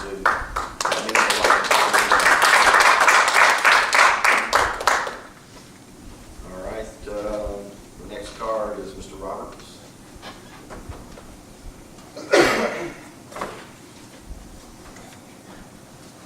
Hello, I'm Tim Roberts, and I live at 10136 Macwood Drive. And I do get a little hyper up here, so I might talk fast and high and loud. But I'm just going to tell you once again, thank you for what you're doing up here. And welcome again. This is the second meeting in a row for the two new guys up here. I am a school supporter. I'm a K-3, and I am a K-12 now. Make it whole personality, supporter, and everything like that. I have 3 kids. Two of them are in public schools, and one is in a private 3-year-old kindergarten school. So what I'd like to do is try to do some research. Everybody likes information. And I pulled up something from 2004 from Arlington, from Miss Catherine Wilson. And it's in Arlington High School history. And I think I can get it done in 2 minutes or 3 minutes. There are 5 people that she also listed as references, including also the Shelby County 2003 budget. This is Angie Key, Mrs. Relzy Payton, Dr. Claude Alerts, thank you. Mrs. Barbara Fletcher and Mrs. Linda Street supported this, and they contributed to this, and this is fantastic. I'm not going to read the 22 pages because it is fantastic. I invite you to go and look at it, but I wanted to give the recognition to the authors. But I would like to tell you what we have all been saying all along. But I want to read it from Ms. Wilson. A high school is the heart of the community. It serves as a visualization point for everything around it and helps create a sense of community. It is no wonder that many communities fight to keep schools open, even when enrollment plummets, to help keep their communities in focus. The latest addition in building a sense of community is the new Arlington High School. And they started with the 9th grade, 385 students, and I wanted to, I didn't want to read all 22 pages, so I pulled some information from it. So the census in 2004 for Arlington was 2,569 people. And then it doubled probably in the next few years, and now it's still behind us, I believe. So we've always been bigger than they have. They've just had the high school. And in this report from Shelby County Schools, it says this school was built for 2,000 students. So we're more than beyond that. I think we're 2,077 this year with our best results. And the previous gentleman said much of the same things that I was going to say. We have no vote on the Arlington High School. There is no more liaison. I think there used to be one. Commissioner Gonzalez, respectfully, you said what will happen in the next 2 to 3 to 5 years with our students. We have no clue. We'll have to go. We're the outsiders. We're being attacked from many people on social media as needing to build a wall to keep Lakelanders out. Well, I wish maybe they could keep us out if we have it on high school. Those are silly things, and they're very malicious in their heart. This group right here, please work together to make these numbers work as fast as possible, in your words, and hopefully now. I believe there are 800 students now. There is going to be somebody that probably goes to homeschool because they don't want to go to Arlington High. They're probably going to be somebody who goes to private school for multiple reasons. We have the number of students. There are studies out there that show that 900 is a fine number for students. So we don't need 2,000 students to start our school system, but I bet you we'll be right up there and we'll need a second school probably in 10 or 15 years if we're not careful. So thank you for listening to me. I appreciate it. Thank you very much. I appreciate it. Just to follow up, I've made it very publicly known that I thought 900-ish was the magic number. That's the number I referred to on the chart that Superintendent Oral gave me. My thing is, folks, let's just be a little patient. I'm not saying 10 years like some people have said. They think I think that way. I'm just saying, let's not jump now when we can work through this in the next year or two possibly and get to the point where we know we're doing the right thing. If it's 2019, okay? We all agree to that? In 2021, that's 2 years away. That bond, we don't waste the money, if you want to call it that. I call it that because it's just an easy way to think about it. I just believe it makes better sense to plan and pull all of those numbers together to where it makes sense. I'm not wanting to wait 10 years. I think somewhere around that 3 to 5 year target is out there. But let's just be patient and not rush this through, because I think that would further divide this community. I believe there is a compromise that we can come up with. It's just not tomorrow. I mean, that's just my take on things. I won't belabor that anymore. I want to yield this to Mr. Burnett.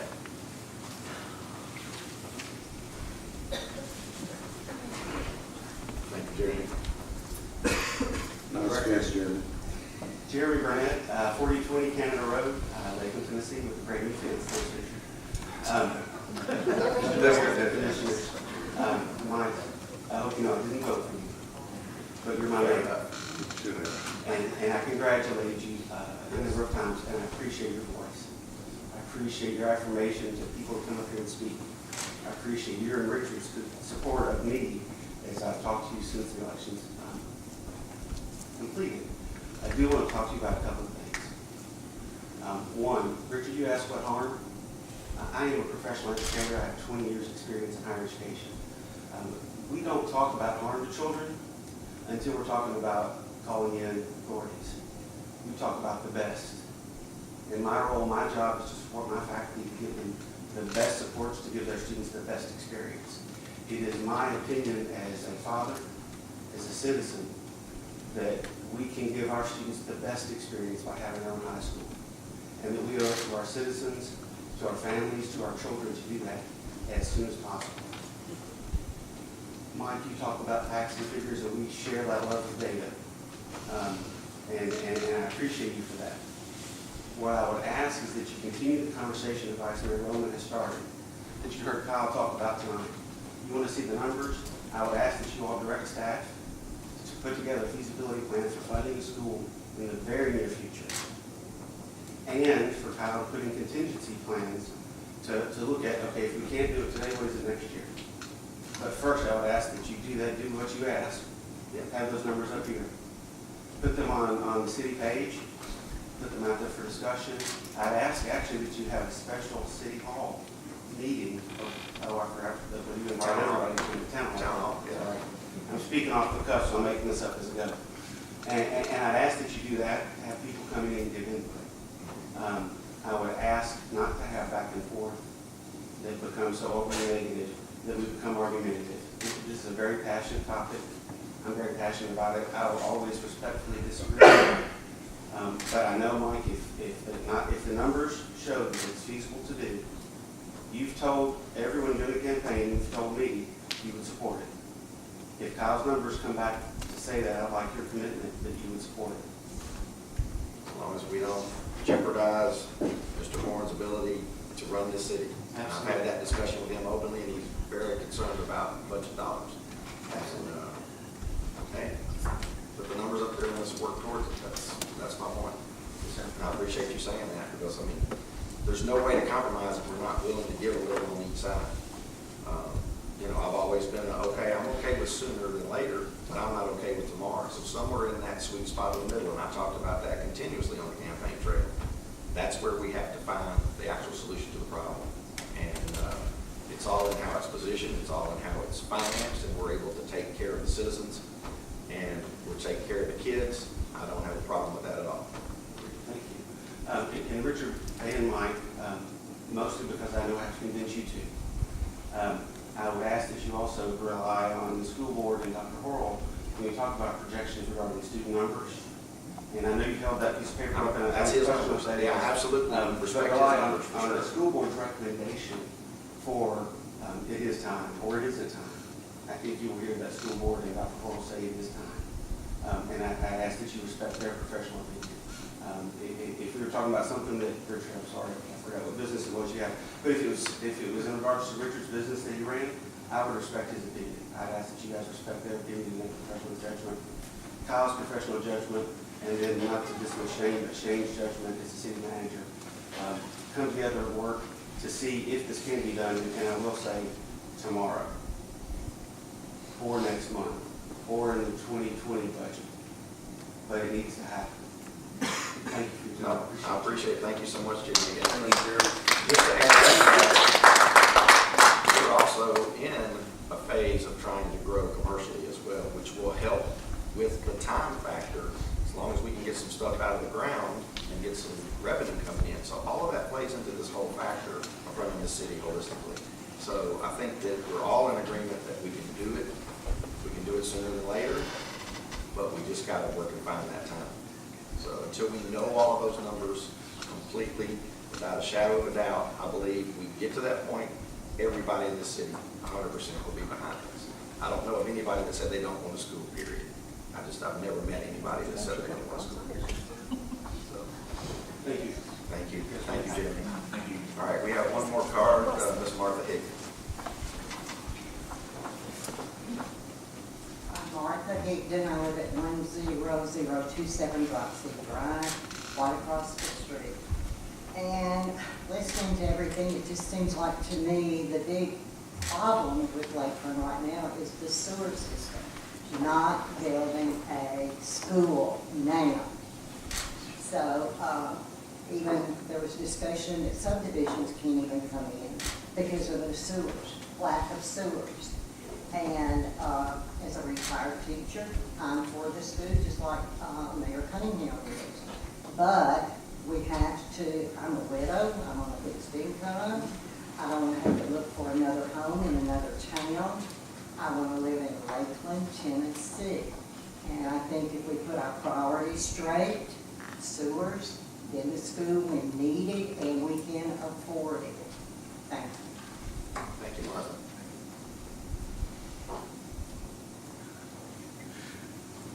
Mr. Mayor, I don't have anything else to say, just to Jeremy's comment. So they spoke 4 years ago. There's no point to rehash this conversation. It's about funding. It's taken us 4 years, and time is now. So vote on it, see what happens. I would like to go on record though, Yes, saying absolutely. something to the people of Arlington and to the students of Arlington. There in no way has there been any malice or any malintent to discredit the program that they have there. My son graduated from there. This is not about us feeling like we are receiving an inferior product educationally. Not at all. And I have heard people say that that is our intent, is because they're not good enough for our Lakeland people. That it cannot be further from the truth. What is the truth is that we have no voice on the Arlington board. We cannot make any decisions for our 9th through 12th graders. And even as students, that should be seriously frightening to you and to your parents. If you're listening at home and you're a student at Arlington High School, we're not saying that you're getting a terrible education, because you're not. And I think that needs to be part of this discussion, because we keep being hounded about that, and it cannot be further from the truth. We are sitting here wanting a school for our students to be able to continue their education from K through 12 with continuity, and have a school board that is in charge of making the decisions, and have a superintendent who is guiding those decisions with smart people, with people that they are hiring because they want to be in Lakeland. Teachers will come here in droves to be here to teach and work with the students of Lakeland, Tennessee. It happened in Arlington. It will happen here. And to address one other thing, and then I will give my time, the what if we don't have a school in 2 to 4 years, here are the stark facts. Arlington is growing. Arlington is building. Arlington has many things slated for development where there will be more students coming there. Here's what scares me to death. Where will our students go when they say it's time to go? We've reached these numbers, and if our building is not ready to house these students, where will they go? Well, I am fearful of Shelby County Schools running our school system and sending our kids to Cordova High or to Bolton High or somewhere else where I'll stop right there as an educator, because I know that we as a city do not want our future being educated by the Shelby County school system. We want them being educated by the Lakeland school system. They're fine at Arlington, but the time is now to move forward and find a place for our students before we are forced to find them a place. And I will stop.